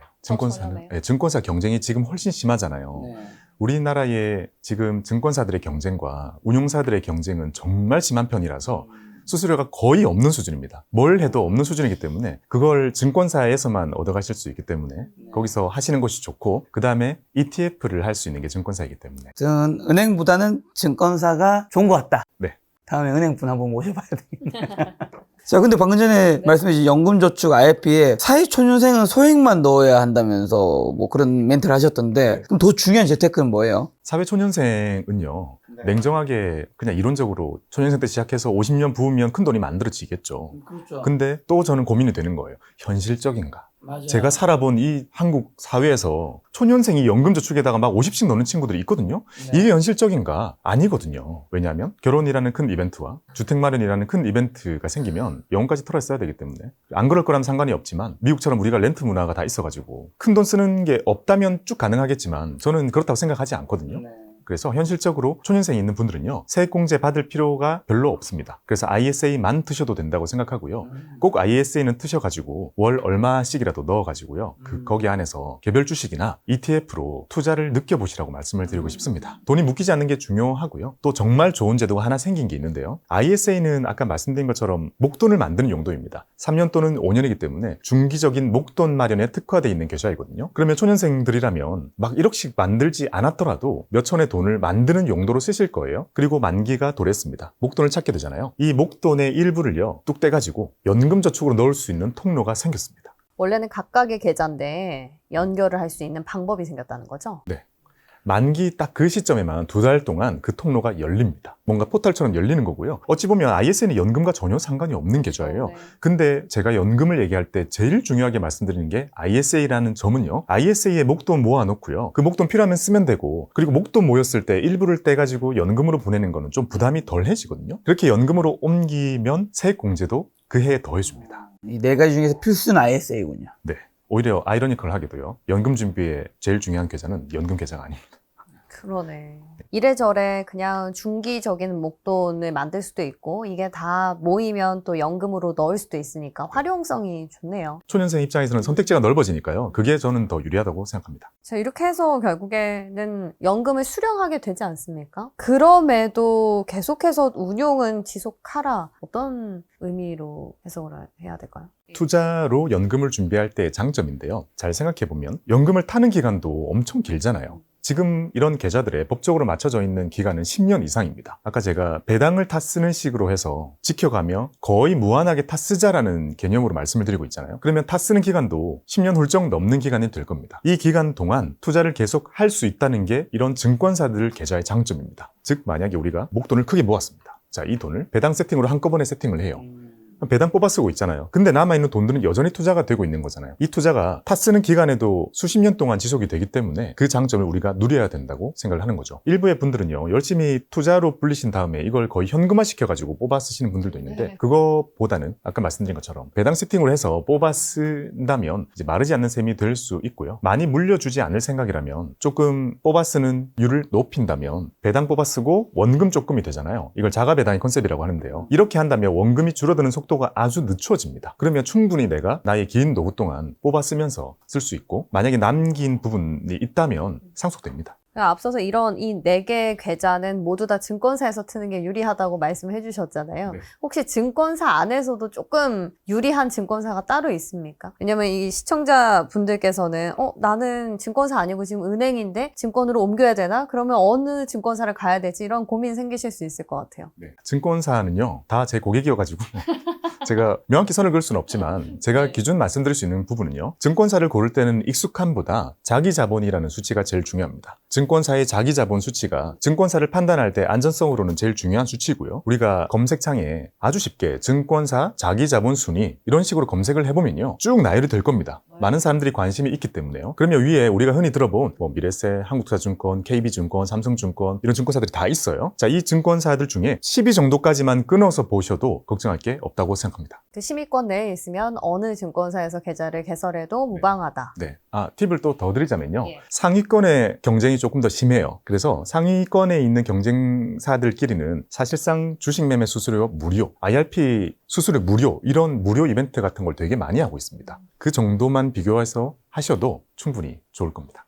TDF라는 것도 있던데 네. 지금까지 설명해 주신 거에서는 안 나왔던 것 같아요. 이건 뭡니까? 참 영어로 된 세 글자가 많아서 헷갈리죠.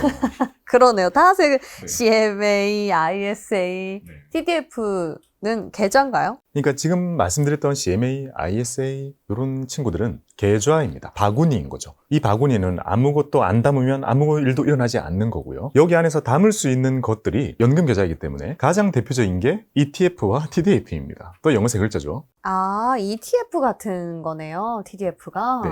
이해를 가장 쉽게 할 수 있는 방법은 투자의 수단이라고 생각하시는 것이 편합니다. ETF로 투자를 한다. 나는 TDF를 선택했다. 라는 개념이 되는데요. TDF도 종류가 엄청 많거든요. 그 중에 하나를 선택하는 개념이고요. 자, TDF는 타겟 데이트 펀드의 약자입니다. 타겟 데이트 펀드. 날짜를 정해놓은 펀드라는 의미거든요. 날짜를 정해놓은 게 이상하잖아요. 어떤 날짜를 정해놨냐면 이걸 사는 사람이 은퇴할 것으로 예상되는 연도를 적어 놓은 TDF입니다. TDF를 검색해 보면요, 뒤에 연도가 다 붙어 있습니다. 2030, 2035, 2050, 2060 막 적혀 있거든요. 아주 간단한 방법은 지금 내 머릿속에 생일을 떠올린 다음에 65를 더하면 됩니다.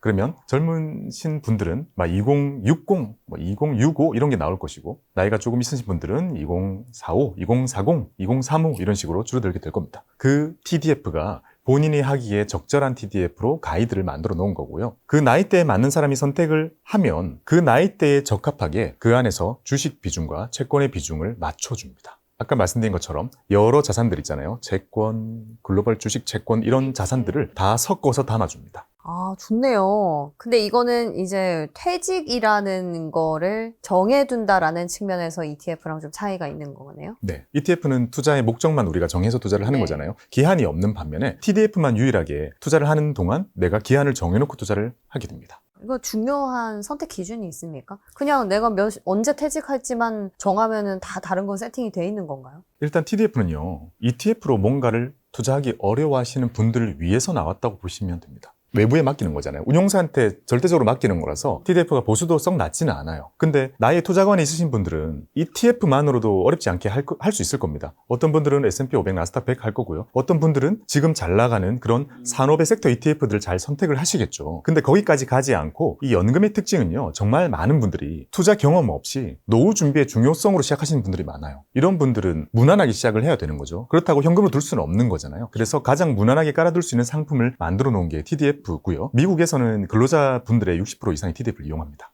이거를 ISA 계좌에서도 운용할 수 있나요? 네. CMA에서도 사지고 ISA에서도 사지고 연금저축 IRP 다 사집니다.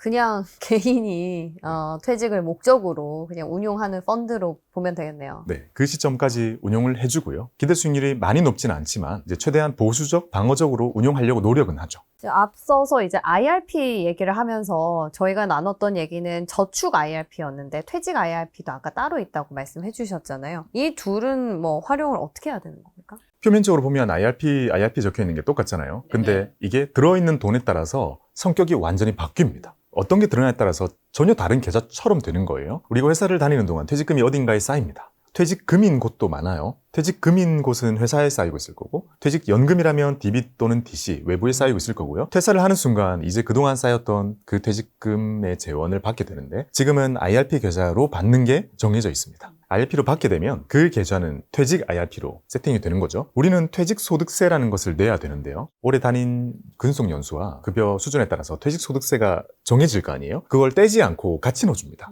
같이 넣어주면 근로자분은 이제 IRP 계좌 속에 본인의 퇴직금과 세금 같이 받게 되는 거예요. 좋네요. 왠지 세금 안 냈다는 그런 기분. 네, 금액 많이 들어올 겁니다. 근데 이제 이거를 본인은 나 깨서 써야겠어 라고 바로 깨게 되면 내야 할 퇴직소득세를 그대로 내면서 받게 됩니다. 예전과 똑같은 거죠, 이거는요. 예. 근데 이거를 그대로 가지고 있으면서 안에서 운용을 합니다. ETF 운용하면 되니까요. 운용을 하다가 55세가 지난 아무 시점에 내가 연금 신청을 해가지고 연금으로 다 쓰게 되면요, 퇴직소득세를 깎아줍니다. 원래 내야 할 퇴직소득세가 100이라고 있으면 이제 나중에는 30%만큼 깎아줍니다. 70%만큼만 내면서 이걸 나중에 연금으로 다 쓸 수 있게 됩니다.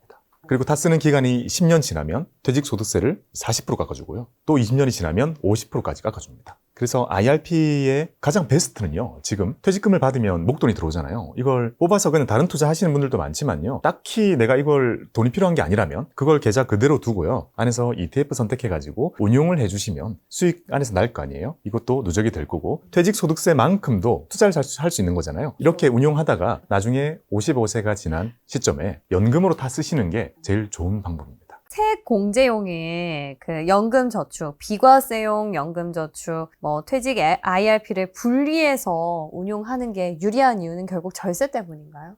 네, 맞습니다. 지금까지 말씀드린 모든 내용은요, 그 계좌가 가지고 있는 세제 혜택의 마지노선까지만 우리가 딱딱 채워서 투자를 한 거잖아요. 근데 하나 빼먹은 게 있습니다. 연금저축은 1,800만 원까지 부을 수 있었는데 600을 채웠고 IRP에 300을 더 넣었잖아요. 그래서 900을 채운 게 되는 거죠. 1,800만 원이라는 한도는요, 모든 연금저축과 IRP를 다 합한 인당 한도입니다. 그러면 1,800 중에 900만 채운 셈이 되잖아요. 자금의 여력이 좀 있으신 분들은요, 이 1,800만 원을 다 채웁니다. 나머지 900만 원만큼을요, 연금저축을 또 열어가지고 거기에 900을 넣고 거기서 투자를 하는 거죠. 다른 계좌에? 네. 오. 그러면 그 계좌는요, 연금저축인데 세액공제를 안 받는 연금저축이 되는 거잖아요. 혜택을 안 받으면 페널티가 없어집니다. 그만큼 900을 넣고 투자하는 그 계좌는요, 내가 돈이 급하면 뺄 수도 있고요, 그냥 뺄 수도 있고, 이걸 나중에 쭉 보내가지고 연금으로 다 쓸 때는요, 연금 받을 때 내는 연금소득세라는 것도 안 냅니다. 대신 얻을 수 있는 것은 무엇인가? 그 900 정도를 매년 부으면서 운용하는 그 계좌에서 나는 수익금이요, 과세 이연됩니다. 연금저축과 IRP의 특징인데요, 거기 안에서 수익이 날 때마다 우리는 15.4 내야 되잖아요. 연금저축과 IRP는 그걸 안 내고 연금을 탈 때까지 미뤄주거든요. 그걸 얻기 위한 거죠. 세금을 내지 않고 투자를 한다는 것은 엄청 파워풀하잖아요.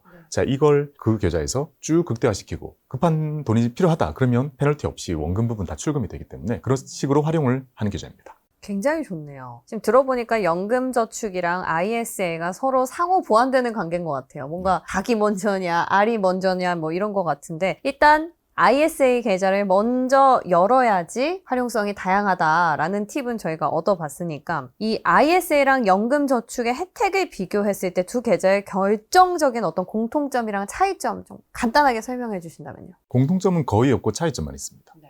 ISA와 연금저축은 아예 태생 자체가 전혀 다릅니다. 그렇죠. ISA는 그 계좌의 설명, 태어날 때 보면 설명 자체가요, 서민의 자산 형성을 위해서 만들어진 계좌다라고 딱 명시가 되어 있고요. 연금저축은 철저하게 55세 이후에 노후에 찾아 쓸 돈을 지금 넣는 거기 때문에 두 개는 전혀 다른 계좌이고요. 그 전혀 다른 두 개의 계좌가 열리는 포털은 ISA가 만기되는 시점뿐입니다. 전혀 다른 계좌가 서로 통할 때는요. 그래서 어찌 보면 한 명의 개인으로 봤을 때요. 연금저축은 지금 여시면 보통 평생 쓰시게 되잖아요. 이거는 횟수로 보면 50년, 60년, 70년 이렇게 쓰시는 하나의 계좌가 될 거고요. ISA는 계속 생겼다 없었다 생겼다 없었다 하면서 목돈 만들어서 나에게 도움을 주고 없어질 때마다 연금저축에다가 이렇게 부스트를 걸어주는 용도의 계좌다라고 보시면 됩니다. 그리고 또 팁을 하나 드리자면요. 아까 저축 IRP가 있잖아요. 그리고 연금저축이 있었잖아요. 이 두 개는 내가 돈을 넣어가지고 계속 모읍니다. 이거는요. 55세가 지난 시점에는 합칠 수도 있습니다. 계좌가 많으면 불편할 수도 있으니까 세액공제를 받았던 친구들끼리는 나중에 합쳐버리면 조금 더 관리도 수월해질 수 있죠. 저축 IRP는 55세 이런 나이 제한은 없는 거잖아요. 그죠? 저축 IRP도 연금저축과 거의 유사하게 제한이 그대로 있습니다. 아, 유사합니까, 이건? 그럼 연장선에서 생각을 해야 되겠네요. 네. 자, 그럼 ISA 만기자금 연금계좌로 이전하는 거 말씀해 주셨는데 이거 전략적으로 활용하는 방법 뭐 또 추가적으로 더 있나요? 연금 준비할 때 엄청 좋은 계좌가 ISA가 생긴 거잖아요. 잘 생각해보면 연금저축은 1년에 1,800만 원까지만 불 수가 있습니다. 그럼 이 돈이 좀 있으신 분들, 나이가 좀 있으신 분들, 자금이 좀 크신 분들한테는요, 너무 작은 수치거든요. 많은 분들이 50세가 지나셔서 연금 준비를 시작하시거든요. 그러면 많이 준비하고 싶잖아요. 그동안 예적금으로 모은 돈도 많이 있으시니까요. 그럴 경우에 활용법이 연금저축은 1,800만 원밖에 안 들어가니까 나머지 돈은 ISA에 넣는 겁니다. 그러면 ISA는 5년 동안 꽉 채우면 1억이 들어간다고 했잖아요. ISA 만기 자금을 연금저축으로 넣을 수 있는 통로가 열리는데요. 그 통로에는 한도가 없어요. 그 해에만 세액공제를 더 해준다고 했는데 그 세액공제를 더 해주는 거는 3천까지만 해줍니다. 공제율은 3천까지지만 들어갈 수 있는 금액은 무한대거든요. 연금을 늦게 준비했다고 하더라도요. 연금저축 해가지고 1,800씩 이렇게 5년 부으면 거의 9천이 들어가죠. 거기에 플러스 알파 수익이 붙어 있을 거고. 자, ISA는 한쪽에서 1억 원이 들어가가지고 또 수익이 붙어 있게 됩니다. 그 1억 원 이상의 만기 자금을요. 연금저축으로 한꺼번에 보내버릴 수가 있거든요. 연금저축에서도 이미 1억 원에 가까운 돈을 만들었는데 거기에 한 5년에 한 번씩 이렇게 1억 원이라는 돈이 쑥쑥 들어가 줄 수 있기 때문에요. 늦게 시작하신 분들도 아주 압축적으로 연금저축에 수억 원의 돈을 한꺼번에 넣을 수 있는 전략으로 활용할 수 있습니다. 그럼 혹시 목돈이 연 1억보다 더 많이 갖고 계신 분들은 네. 어떻게 해야 돼요? ISA도 안 되고. 네. ISA는 일단 금융소득 종합과세자는 틀 수가 없고요. 네. 연금저축은 틀 수가 있습니다. 연금저축은 1,800밖에 안 되고 ISA는 밖이라는 말을 좀 붙이긴 뭐 하지만 네네. 2천만 원 밖에 안 되잖아요. 실제로 현업에서는 자산 관리를 할 때는요. 이런 계좌들은 틀 수 있으면 더 넣고 바로 채워놓고요. 나머지는 모두 위탁계좌에서 관리합니다. 네, 일반적인 증권 계좌입니다. 아, 뭐 달리 방도가 없네요. 방법 이거는. 없습니다. 아, 그냥 이건 고액 자산가이기 때문에 그런가 봐요. 네, 고액자산가 분들은 이런 절세 계좌에서는 어느 정도 배제됩니다. 자, 그럼 다시 우리 부자 말고 서민으로 돌아와서요. 소액으로 이제 연금 얘기 많이 해봤으니까요. 목돈 불리는 거는 배당 얘기 좀 해보고 싶어요. 네. 우리가 지금 미래 말고 좀 현 시점을 봤을 때 배당주 투자로 시작해서 치킨값부터 벌어보자 라고 말씀해 주셨는데 이런 경험이 중요한 이유는 뭡니까? 티끌 모아 뭐 할 수 있다라는 자신감을 얻기 위해서요? 경험이 중요하다 생각을 하고요. 배당을 받아보는 경험이 저는 필요하다. 라는 생각을 참 많이 해봅니다. 생각보다 배당 투자를 하시는 분들이 좀 적어요. 저는 그런 생각을 해봅니다. 투자를 바라보고 있으면요. 투자는 술과 같다라는 생각을 해봅니다. 술 드시는 분들 보면 안 먹는 사람과 많이 먹는 사람밖에 존재하지 않잖아요. 적당히 먹는 사람 잘 없듯이 투자도요. 지금은 2025년 이 시점에 금융 인프라는 정말 지구상에서 제일 안전하다고 하는 거의 뭐 미국 채권부터 국내 채권부터 뭐 3배 레버리지, 5배 레버리지까지 모든 게 라인업이 된 시기잖아요. 이렇게 되니까 양 끝으로 가시는 분들이 너무 많아진 거죠. 그래서 여전히 보면 투자는 도박이야 라고 하셔가지고 예적금에 가 있으신 분들과 할 거면 레버리지 해야지 라고 가 있으신 분들이 되게 많이 있는데 이 정중앙에서 딱 만나는 게 배당주거든요. 배당주가 되게 중간적인 성격을 가졌어요. 어찌 보면 매우 채권적인 성격을 가지고 있는 주식이거든요. 근데 이걸 잘 활용하면 정말 좋거든요. 근데 이제 말씀드린 것처럼 양극단에 있는 사람들을 끌어와서 배당주의 경험을 시키는 게 저는 유익할 거다라고 생각을 하고요. 왜냐하면 우리가 나중에 큰 돈을 모으고 나서 노후를 보낼 때는요. 양극단에 있는 거 하면 안 되거든요. 가운데 있는 배당을 해야 되는데 이 연습을 그 전에 안 하시면 안 되는 거잖아요. 그래서 소액으로라도 배당받는 즐거움이라는 걸 좀 느끼게 해드리고 싶다라는 생각을 참 많이 해봅니다. 치킨을 먹어서 먹어봐야 체감할 수 있다. 네. 근데 이제 역산을 해보면요. 네. 아주 젊으신 분들 같은 경우에 보통 치킨데이가 월급날이잖아요. 월급 받아서 치킨 드시잖아요. 근데 치킨데이를 그날로 하는 게 아니라 이제 월급 받는 거는 월배당 ETF 사고 배당 받는 걸로 치킨을 먹는 경험을 했으면 좋겠다. 어우, 세련됐다. 그래서 배당 치킨이네요.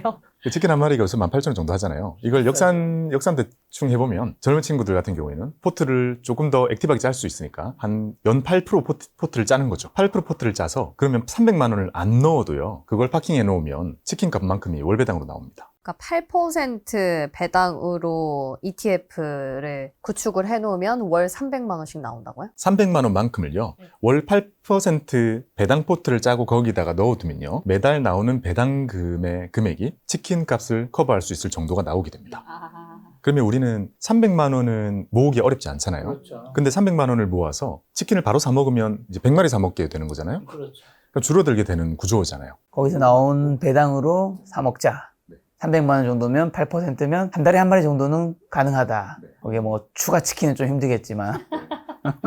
그래서 가장 해보기 좋은 거는요. 이제 ISA가 1년에 2천만 원 정도의 한도를 가지고 있잖아요. ISA에서 ETF 중에 월배당 ETF를 구성하는 거 괜찮은 전략이라고 생각이 들어가지고요. ISA를 터서 목돈 모아둔 게 조금 있다면 이제 여기서 말씀드린 거는 정말 소소하게 뭐 200~300만 원이었습니다. 그걸 넣고 거기서 월배당 ETF들을 골라보고 그걸 매수해보면 거기서 나오는 보통 월 말이나 월 중간에 배당이 나오거든요. 그걸로 치킨을 사 먹는 경험을 해본다면 내가 언젠가 사용할 나만의 노벨상, 나만의 노벨 재단을 만드는 이 씨앗의 역할이 되지 않을까. 자, 그러면 이제 치킨 말고 조금 더 많이 받아야 되니까 우리 월배당 ETF 활용해서 월에 한 300만 원 정도 받을 수 있다고 하시던데 그렇게 마르지 않는 돈의 흐름을 설계하는 좀 구체적인 방법 아까 영상에서 얘기해 주셨지만 또 이번 편에서는 이번 월배당 포트폴리오 이 영상을 보신 분도 계시니까 한번 또 가볍게 설명해 주신다면요. 이제 돈을 모으는 거는 저마다의 방법이 있을 거라고 생각을 하고요. 이런 계좌들을 이제 활용해가지고 계속 모아간다면요. 치킨을 사 먹는 경험은 원금이 줄지 않는 개념인 거잖아요. 그러면 계속 커질 수 있을 것이고 키워간 것들을 나중에는 다 합쳐가지고 배당 세팅으로 이제 바꾸게 됩니다. 그 시점에 제가 기대를 해보는 바는요. 내가 살면서 대단한 리스크를 짊어지지 않더라도 또는 대단한 사업을 위해 창업을 하거나 그런 도전을 하지 않더라도요. 국민연금에서 약 100만 원 정도가 깔린 상태에서 그 위에서 퇴직연금은 요즘 나오는 것들 보면 100까지는 잘 안 나오거든요. 근데 앞으로는 그걸 퇴사할 때마다 써버리지 않고 잘 운용해서 끌고 가는 게 중요할 것 같아요. 그래서 끌고 가서 퇴직연금에서 어느 정도 이제 100만 원 가까운 돈을 만드는 걸 기대해 보고요. 마지막에는 지금 우리가 느끼는 3억 원의 정도의 돈을 개인연금과 IRP로 만들어 가지고요. 맨 위에 얹고 그걸 월배당 세팅으로 전환을 해가지고요. 100만 원 정도를 받게 된다면 그렇게 된다면 300만 원이 이제 만들어지게 되는 거죠. 그렇죠. 이렇게 받는 것의 특징은 우리가 얼만큼 살던 간에 거의 무한히 받을 수 있다는 전제가 어느 정도 들어가게 되는 거고요. 그때 가지고 있는 대부분의 돈들이 투자가 되고 있는 거잖아요. 국민연금은 어차피 다 투자가 되고 있다고 봐도 되죠. 왜냐하면 물가를 반영해 주니까요. 근데 나의 퇴직연금과 개인연금도 전부 투자를 시키고 있는 거기 때문에 그 후에 무한히 받을 수 있는 나만의 샘물을 만들 수 있다라고 생각합니다. 자, 저희가 치킨 한 마리는 이제 벌어보는 방법 알았는데 눈높이 조금 더 높여볼게요. 기대 수익률을 우리가 좀 더 높여서요. 한 6% 또는 9% 정도로 목표로 할 때 포트폴리오에 어떻게 자산을 배분을 하면 좋을지 단도직입적인 방법을 알려주세요. 9%면 굉장히 높은 거죠. 거의 10% 육박. 네. 요거를 위해서는요. 네. MSG가 좀 필요하거든요. MSG. 이거 뭐 금융용어인가요? 세 글자. 오늘 뭐 TDF부터 CMA, ISA 많이 왔는데. 우리가 아는 MSG 아니에요? 네, 맞아요. 알고 있어요, 저도. 일부러 그렇게 친 겁니다. 네, 이것도 영어 세 글자여서 네. 아, 네. MSG가 좀 필요한데요. 커버드 콜을 조금 써야 됩니다. 커브드 콜. 네. 커버드 콜은요, 우리가 특정 투자를 할 때요, 기초자산 투자를 하게 되면 그 자산이 언젠가 나에게 벌어다 줄 그런 미래 수익들이 있잖아요. 그 수익을요, 지금 줄 수 있도록 파생상품을 이용해서 콜옵션이라는 걸 이용해가지고요, 구조적으로 만들어내는 상품을 말합니다. 구조적으로 만들어냈기 때문에요, 우리가 커버드 콜 ETF를 사면 커버드 콜도 투자의 수단에 가깝다 볼 수 있기 때문에요, 미국 S&P 500을 그걸로 사거나 나스닥 100을 이걸로 사거나 국내 코스피 200을 커버드 콜로 사거나 이렇게 커버드 콜이 붙어있는 개념으로 보시면 되는데요. 이 커버드 콜이 붙는 순간 어떠한 변화가 생기냐면요. 이 기초지수가 언젠가 오를 거라고 우리가 기대하고 있는 그 정도의 미래의 수익을요. 지금 현금화해서 땡겨줍니다. 그 대신 우리가 잃는 것은요. 위로 오르는 것에 대한 미래의 수익을 반납하게 됩니다. 그러니까 약간 선물 옵션 느낌이에요? 선물 옵션은 이제 실제로 파생 상품 하나하나를 말하는 거고요. 그 중에서 콜 옵션을 이용해 가지고 가미해서 만든 게 커버드 콜입니다. 그래서 아마 현실적으로도요, 커버드 콜에 대한 개념을 정확히 이해하는 것은 어렵고 불필요할 겁니다. 하지만 우리에게 필요한 것은 이렇게 만들어진 것을 어떻게 활용하는지가 되게 중요한 포인트가 되는데요. 예를 들어 S&P 500을 가지고 있으면 대략적으로 기대 수익률이 10을 넘어가거든요. 나스닥 100을 가지고 있으면 기대 수익률이 요즘에는 15, 17 이렇게 나옵니다. 연평균으로 환산을 했을 때도요. 이 수익률을 그동안 내왔기 때문에 미래에도 그렇게 내줄 거라는 기대가 있기 때문에 옵션의 가치가 생기는 거고, 그러면 우리가 커버드 콜로 그런 것들을 투자를 한다면 미래에 있는 그 수익들을 지금 가지고 와서 나의 월배당 현금 흐름으로 만들어주는 작업을 커버드 콜이 해주게 되죠. 빠지면 어떻게? 빠지면 같이 빠집니다. 2배로요? 2배로 빠지진 않습니다. 아, 빠지면 하락은 똑같이 내려가는 거고요. 다만 거기서 올라올 때는 상승인 거잖아요. 상승은 기초지수만큼 올라가지 않습니다. 대신 내가 지금 얻을 수 있는 거는요, 연 7% 이상의 배당을 거기서 만들 수가 있습니다. 그래서 커버드 콜이라는 것은 지금 쭉 말씀드린 부분에서는요, 우리가 은퇴 이후에 더 오르는 것보다 지금 내가 쓸 수 있는, 써야 하는 월배당이 더 중요하신 분들이 많이 있잖아요. 이런 분들이 선택할 수 있는 MSG로는 아주 좋은 역할을 하는 거죠. 그래서 포트를 짜실 때요, 아주 무난한 것들만 무난하게 짜신다면 4% 정도를 만드는 것은 배당만으로는 그렇게 어렵지가 않아요. 채권에 이자를 깔고 배당주를 섞고 리츠를 섞고 그리고 미국 주식과 한국 주식을 조금씩만 섞고 그 정도로만 한다면 4%를 만드는 건 어렵지가 않거든요. 근데 여기서 더 높이고자 할 때는 아까 6% 정도로 올릴 때는요, 여기 들어있는 구성들을 조금씩 적극적인 걸로 바꿔주는 작업만으로도 가능합니다. 채권의 만기를 늘려주는 것, 배당주의 구성을 다른 걸로 바꿔주는 것, 이런 것들로 높일 수가 있고요. 근데 여기서 7% 이상으로 가기 위해서는요, 커버드 콜이 아주 일부 포함이 되는 게 좋죠. 그래서 아주 작게 전체 중에서요 10%나 정말 많으면 한 20% 정도를 그 시점에 이렇게 가미를 해주게 되면요, 전체 수익률이 쑥 올라가는 효과를 얻을 수가 있습니다. 왜냐하면 요즘에 커버드 콜이요, 낮게는 7%부터 많게는 10몇 %까지 다양하기 때문에 그 중에서 보수적인 걸 잘 골라가지고 나의 배당 포트에 10%, 20% 정도를 섞는다면 전체 수익률이 8, 9 정도로 올리는 것은 제가 볼 때는 위험하지 않고 괜찮다라고 생각합니다. 근데 지금 시점에서 시장이 더 갈 거라고 베팅하는 것보다 내려갈 걸로 보면은 혹시 네. 풋옵션을 이용한 건 없나요? 이 커버드 반대죠? 인버스는 있는데요. 인버스랑 커버드 콜은 전혀 다른 요소입니다. 그거는 하락할 때 돈을 벌겠다라는 것에 가깝고요. 네. 커버드 콜은 월배당을 내가 1% 가까이 이걸로 받겠다라는 것에 가깝습니다.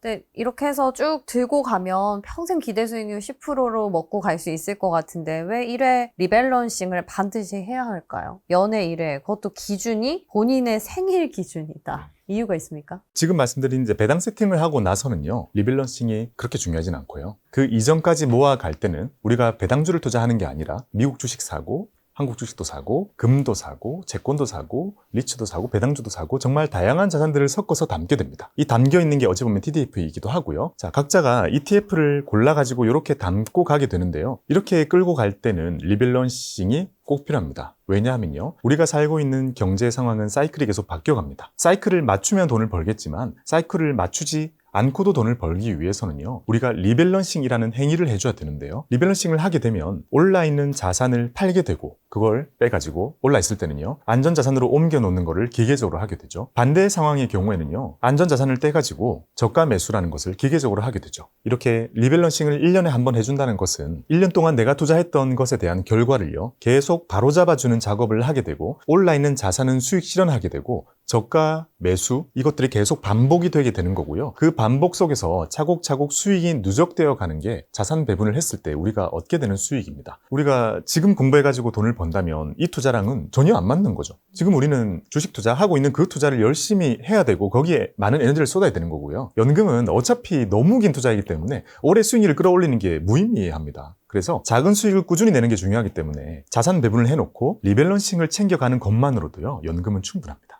자, 그러면 작가님은 이제 부동산을 제외한 이런 금융자산이라고 했을 때 요거 자산 포트폴리오 좀 어떤 식으로 좀 구성되어 있는지, 제가 알기로 연금 부자 수업 신간책 종합 베스트셀러 된 그 책에도 또 다 공개되어 있다고 하셔서. 지금 포트 제일 큰 거는요, 국내 주식이 30%입니다. 네. 그리고 해외 주식이 25%고요. 리츠와 배당이 15%고요. 금을 담고 있습니다. 코인 쪽은 아닌 거고. 네, 코인은 전혀 안 하고 있습니다. 아, 코인 아예 안 하시고. 그럼 하나씩 진짜 궁금해서 여쭤보면 코인은 왜 아예 안 하세요? 연금 투자를 기반하시니까 뭔가 안정성을 중요시 여기시는. 코인에 관심을 많이 가져봤는데요. 우리가 장기 수익률을 연금의 관점에서 끌어올릴 때 코인이 어느 정도의 포트폴리오에 효과를 줄 수 있을 것인가에 대한 논문도 나오는 게 있거든요. 거기에 보면 코인 비중이 거의 못 들어가는 결과가 나옵니다. 코인이 가지고 있는 상승 여력은 되게 대단하지만 이 변동성이 장기 수익률에는 적합하지 않다라는 결론이 거의 도달돼 가지고요.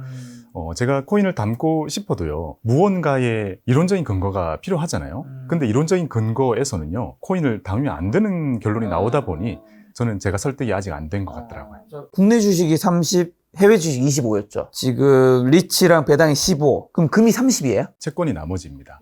어쩐지 안전하면 장기 수익률하면 채권인데 채권 말씀 안 하셔서 뭐지? 하루 질문 드리려고 했는데. 그럼 혹시 국내 주식과 해외 주식은, 국내 주식은 약간 섹터라든가 개별 종목이 위주고 해외 주식은 지수 위주에 이렇게 좀 되는 걸까요? 개별 자산은 담을 수가 없게 돼 있어가지고요. 거기는 액티브한 펀드가 담겨 있습니다.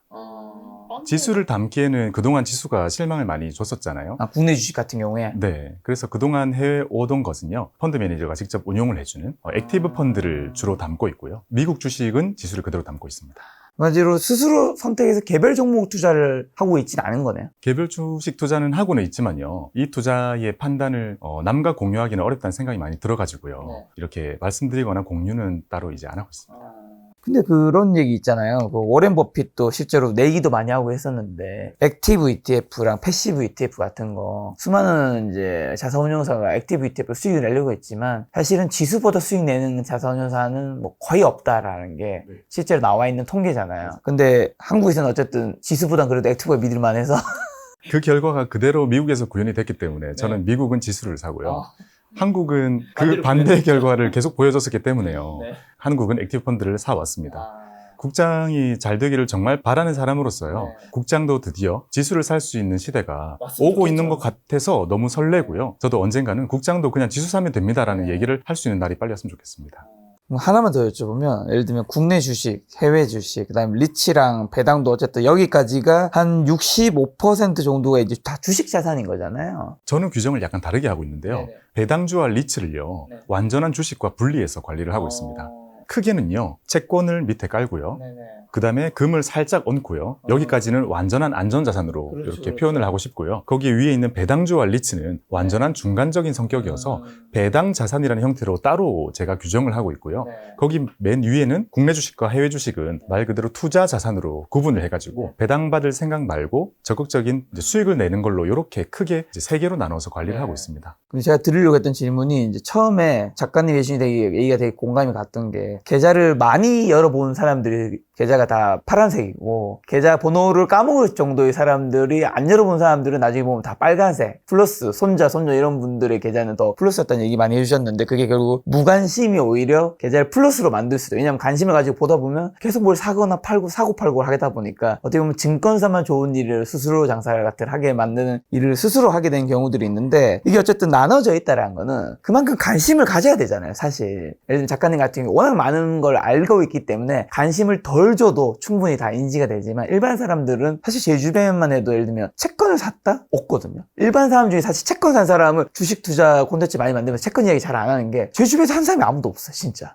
금도 ETF까지 가지고 있는 자기 그냥 뭐 사놓은 뭐 있으면 그런 것들 정도의 금은 몰라도 그 외엔 다 그냥 한국과 미국 거의 그게 대부분인데 그런 일반인 기준에 했을 때 오늘 작가님 전반적으로 얘기해 주신 게 과연 이론적으로 맞는데 어떤 것들은 이게 현실적으로 가능한가 라는 멘트 해주셨잖아요. 차라리 그런 관심이나 이런 것들을 그나마 믿을 수 있는 미국 S&P라든가 나스닥에 그냥 계속 적립식으로 그냥 모든 자산을 대부분의 자산을 적립식 투자하는 거예요. 부동산 제외하고 그런 식의 투자와 아니면 이런 것들을 하나하나 다 공부해가지고 연금도 다 공부해가지고 다 이제 하는 거 현실적으로 어느 게 낫다고 보세요? 현실적이라고 생각하는 것 중에서요, 경계를 좀 했던 부분이요.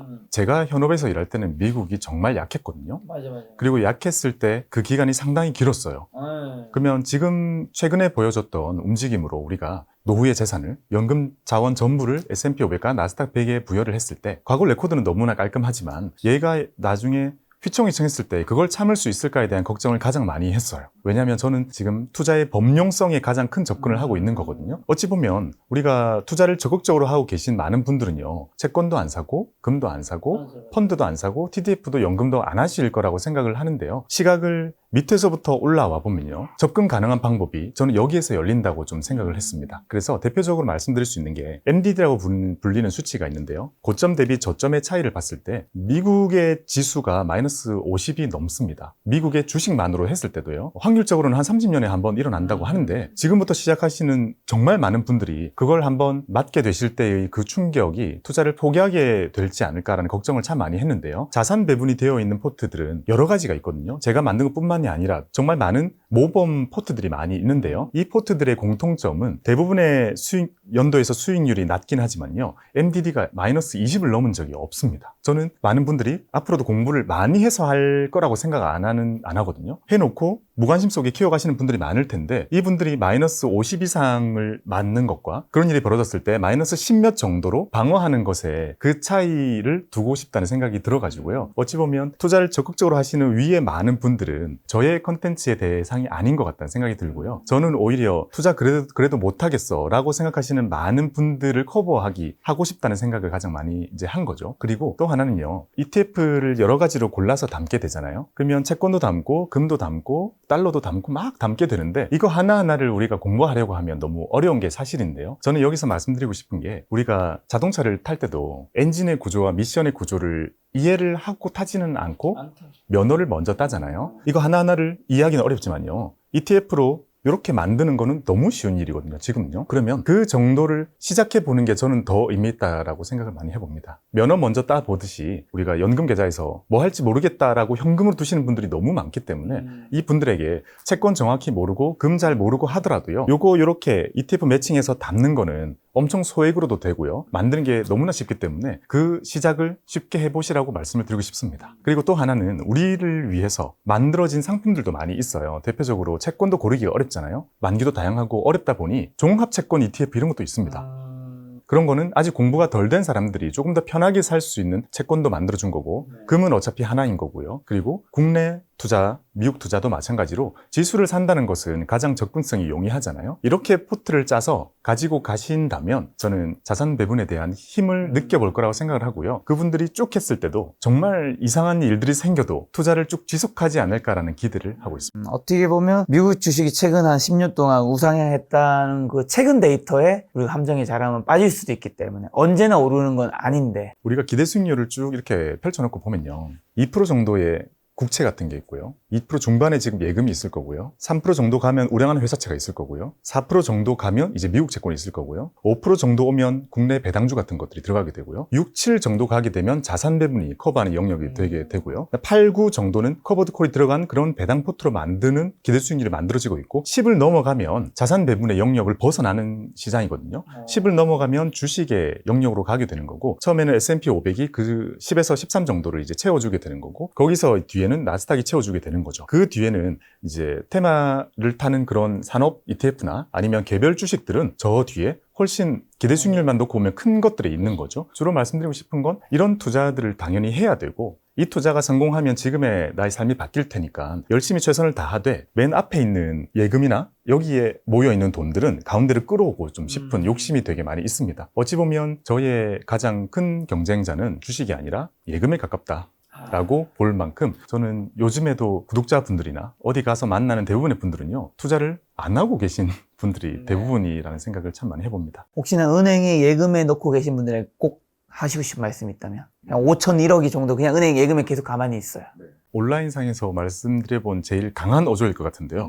이렇게 말하는 게 맞나 싶은데 예금이 원금 보장된다는 것에 아직도 완전히 공감이 되지는 않습니다. 원금 보장이 안 되는 거 아닌가요? 2점 몇 프로라면 우리가 지금 살아가는 이 물가 오르는 거랑 그리고 최근에 봐온 거 미래에 오를 거를 생각해 본다면 2%대에 두는 게 원금 보장이라고 저는 생각하지 않고요. 그 텍스트 그대로는 뭐 들어온 돈 그게 5천이든 1억까지는 그 돈이 보장된다는 의미죠, 사실은. 근데 그게 물가 상승률 반영하지 못하니까 실제로는 현실적으로는 원금 보장은 아닌 거죠. 원금 보장이 되는 것 같지만 실질 가치는 지켜지지 않기 때문에요. 여기 있는 돈들을 가지고 와서 아주 보수적인 4, 5%부터 채워가서요. 우리가 궁극적으로는 7, 8 정도에서 머무른다면 투자가 그렇게 어렵지는 힘들지는 않을 거라고 저는 생각합니다. 전 너무 공감 가는 게 제가 예전에 2020년에 자산을 한번 정리한 적이 있거든요. 제가 얼마를 가지고 있는지. 2020년이면 제가 유튜브 시작한 지 3년 차. 유튜브 한창 잘 될 때였는데 그때 할 때 얼마의 금액이 있었어요. 그리고 최근에 한번 또 정리를 해본 적이 있는데 몇 배가 상승이 됐는데 그러면 이제 너는 유튜브로 돈 많이 벌었으니까 그렇게 돈이 뭐 늘었다 이렇게 얘기할 수 있는데 그것도 일부분 당연히 사실이긴 한데 투자로 늘어난 자산이 생각보다 많더라.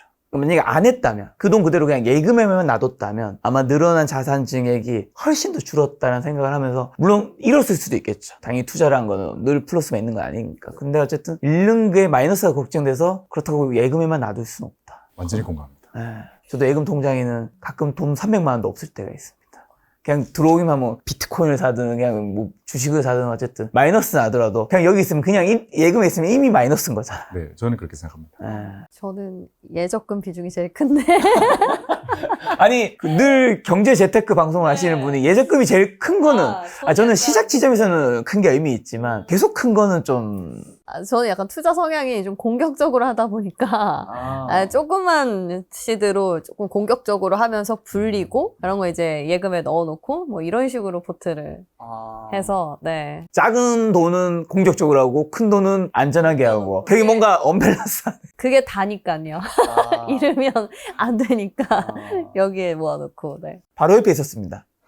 예금을 주로 한 현재 가치를 잘 따지도록 하겠습니다. 동생이니까 한마디 해주세요. 제 채널 구독해 주시면 그래도 대단한 건 없습니다. 대단한 비법이나 이런 건 없어요. 그런 거는 없지만 투자의 단계가 0, 1, 2, 3, 4, 5가 있다면요. 0, 1은 제가 확실히 챙겨드릴 수 있을 것 같아요. 요즘 보면 절세 혜택들이 줄어들고 있는 계좌가 많다고 들었어요. 혹시 뭐 이 계좌들 활용을 그대로 하는 게 낫겠습니까? 어떻습니까? 전 너무 아쉬운 부분이긴 하거든요. 너무 아쉬워요. 네. 이게 사적연금이라는 영역이 예전에는 너무 존재감이 없으니까요. 잘 키워오기 위해서 혜택을 되게 많이 주고 있었거든요. 거기에 대한 것들이 가면 앞으로도 조금씩 없어지거나 줄어드는 쪽으로 계속 챌린지가 좀 있을 것 같습니다. 아쉬운 점은 대안이 별로 없습니다. 이게 우리가 기존에 누리던 것들이 한 10이라면 지금 준 게 한 7 정도로 줄어든 거거든요. 그럼 이 3은 너무나 아쉽고 너무나 안타깝지만 3이 줄어들더라도요. 여전히 7을 누릴 수 있는 계좌나 이런 게 따로는 없습니다. 더 드라마틱한 게 막 나오지 않는 이상요. 지금까지 나오고 있는 것들은 문제도 있지만 해결도 조금씩 되고 있고 이런 거라도 우리가 해야 되는 시기는 계속 있을 거고요. 먼 훗날 정말 연금 계좌 ISA 이제 못하겠다라는 생각이 든다면 그때는 제가 영상으로도 이제 이런 거 이제 하지 맙시다라고 얘기하는 날이 오진 않겠죠. 하지만 적어도 그런 날이 오지 않았다면 아직은 우리가 얻을 수 있는 게 많이 있기 때문에 적극적으로 활용했으면 좋겠습니다. 절세 혜택이 줄어서 뭐 해지해야 되나 걱정하시는 분들 많은데 예전보다 줄었다는 거지 그래도 혜택은 남아있다. 그러니까 꼭 해라. 자, 김작가TV에 이제 박공희 작가님 나와주셨는데 제가 알고 있기로 본인 채널 외에 타 채널은 거의 주로 잘 안 나가시는 분으로 알고 있는데 어쨌든 나와주셔서 너무 좋은 말씀 해주셔서 너무 감사드리는데 저희 투자와 오늘 연금 뭐 배당에 관해서 이야기 나누는데 저희 시청자분들이 꼭 개인적으로 하시고 싶은 마지막 말씀이 있다면요. 제가 30년 뒤에 유튜브를 하고 있을지는 모르겠지만요. 혹시 30년 뒤에 제가 유튜브를 하고 있다면 댓글 하나만 부탁드립니다. 그 댓글의 내용을 기대하는 거는요. 30년 전에 김작가TV 보고 별거 아닐 걸로 생각이 들었던 절세 계좌 터가지고 조금씩 넣으면서 모으던 게 30년이 지나 지금 내가 노후가 되고 나니 정말 그 돈 때문에 행복하다, 정말 고맙다라는 그 한 주를 저는 기대를 해보겠습니다. 저도 그렇게 살고 있을 거고요. 미래는 어떤 세상이 올지 모르겠지만요. 네. 저는 이렇게 연금 준비한 사람들의 노후는 훨씬 밝아질 거라고 생각하기 때문에 그 댓글을 행복하게 읽는 게 제 꿈이기 때문에 댓글 하나를 약속을 부탁드립니다. 제가 기억했다가 한번 달아드리도록 하겠습니다. 댓글 체크하도록 하겠습니다. 30년 뒤에. 자, 이렇게 좋은 얘기 많이 해주신 저 작가님께서 또 먼 길 오셨는데 책은 또 신간 내셨잖아요. 네. 제목이 뭐죠? 연금 부자 수업입니다. 왜 이 제목 여쭤봤냐면 저희가 오늘 뭐 많은 이야기 여쭤보겠지만 사실은 뭐 정확한 수치라든가 데이터라든가 또 여러 가지 못다한 이야기들은 아마 박공희 작가님이 출간하신 책에 본다면 훨씬 더 여러분들이 연금이라든가 배당이라든가 인사이트 가득한 정보들을 사실 책값이 요즘 뭐 옛날보다는 종이라든가 이런 것들이 물가가 올라서 비싸졌다고 하지만 그래도 한 2만 원 정도 뭐 플러스 마이너스인데 전 전 늘 밥값 술 한 잔보다 훨씬 더 싸다고 생각합니다. 그게 여러분들의 그 자산을 불려서 그 책 한 권이 내 자산을 불려서 아까 처음에 말씀해주신 올해 치킨 한 마리가 아니라 올해 한 치킨 10마리씩도 시킬 수 있는 책이 되지 않을까 싶습니다. 많은 사랑 부탁드리고 박공희 작가님과는 또 다음번에 배당 관련해서 좋은 이야기 한번 만들어 보도록 하겠습니다. 오늘 만나는 손님은 박공희 작가님이었습니다. 지금까지 소중한 시간 함께 해주셔서 정말 감사합니다. 오늘도 김 작가였습니다. 고생 많으셨습니다. 감사합니다. 고생했습니다.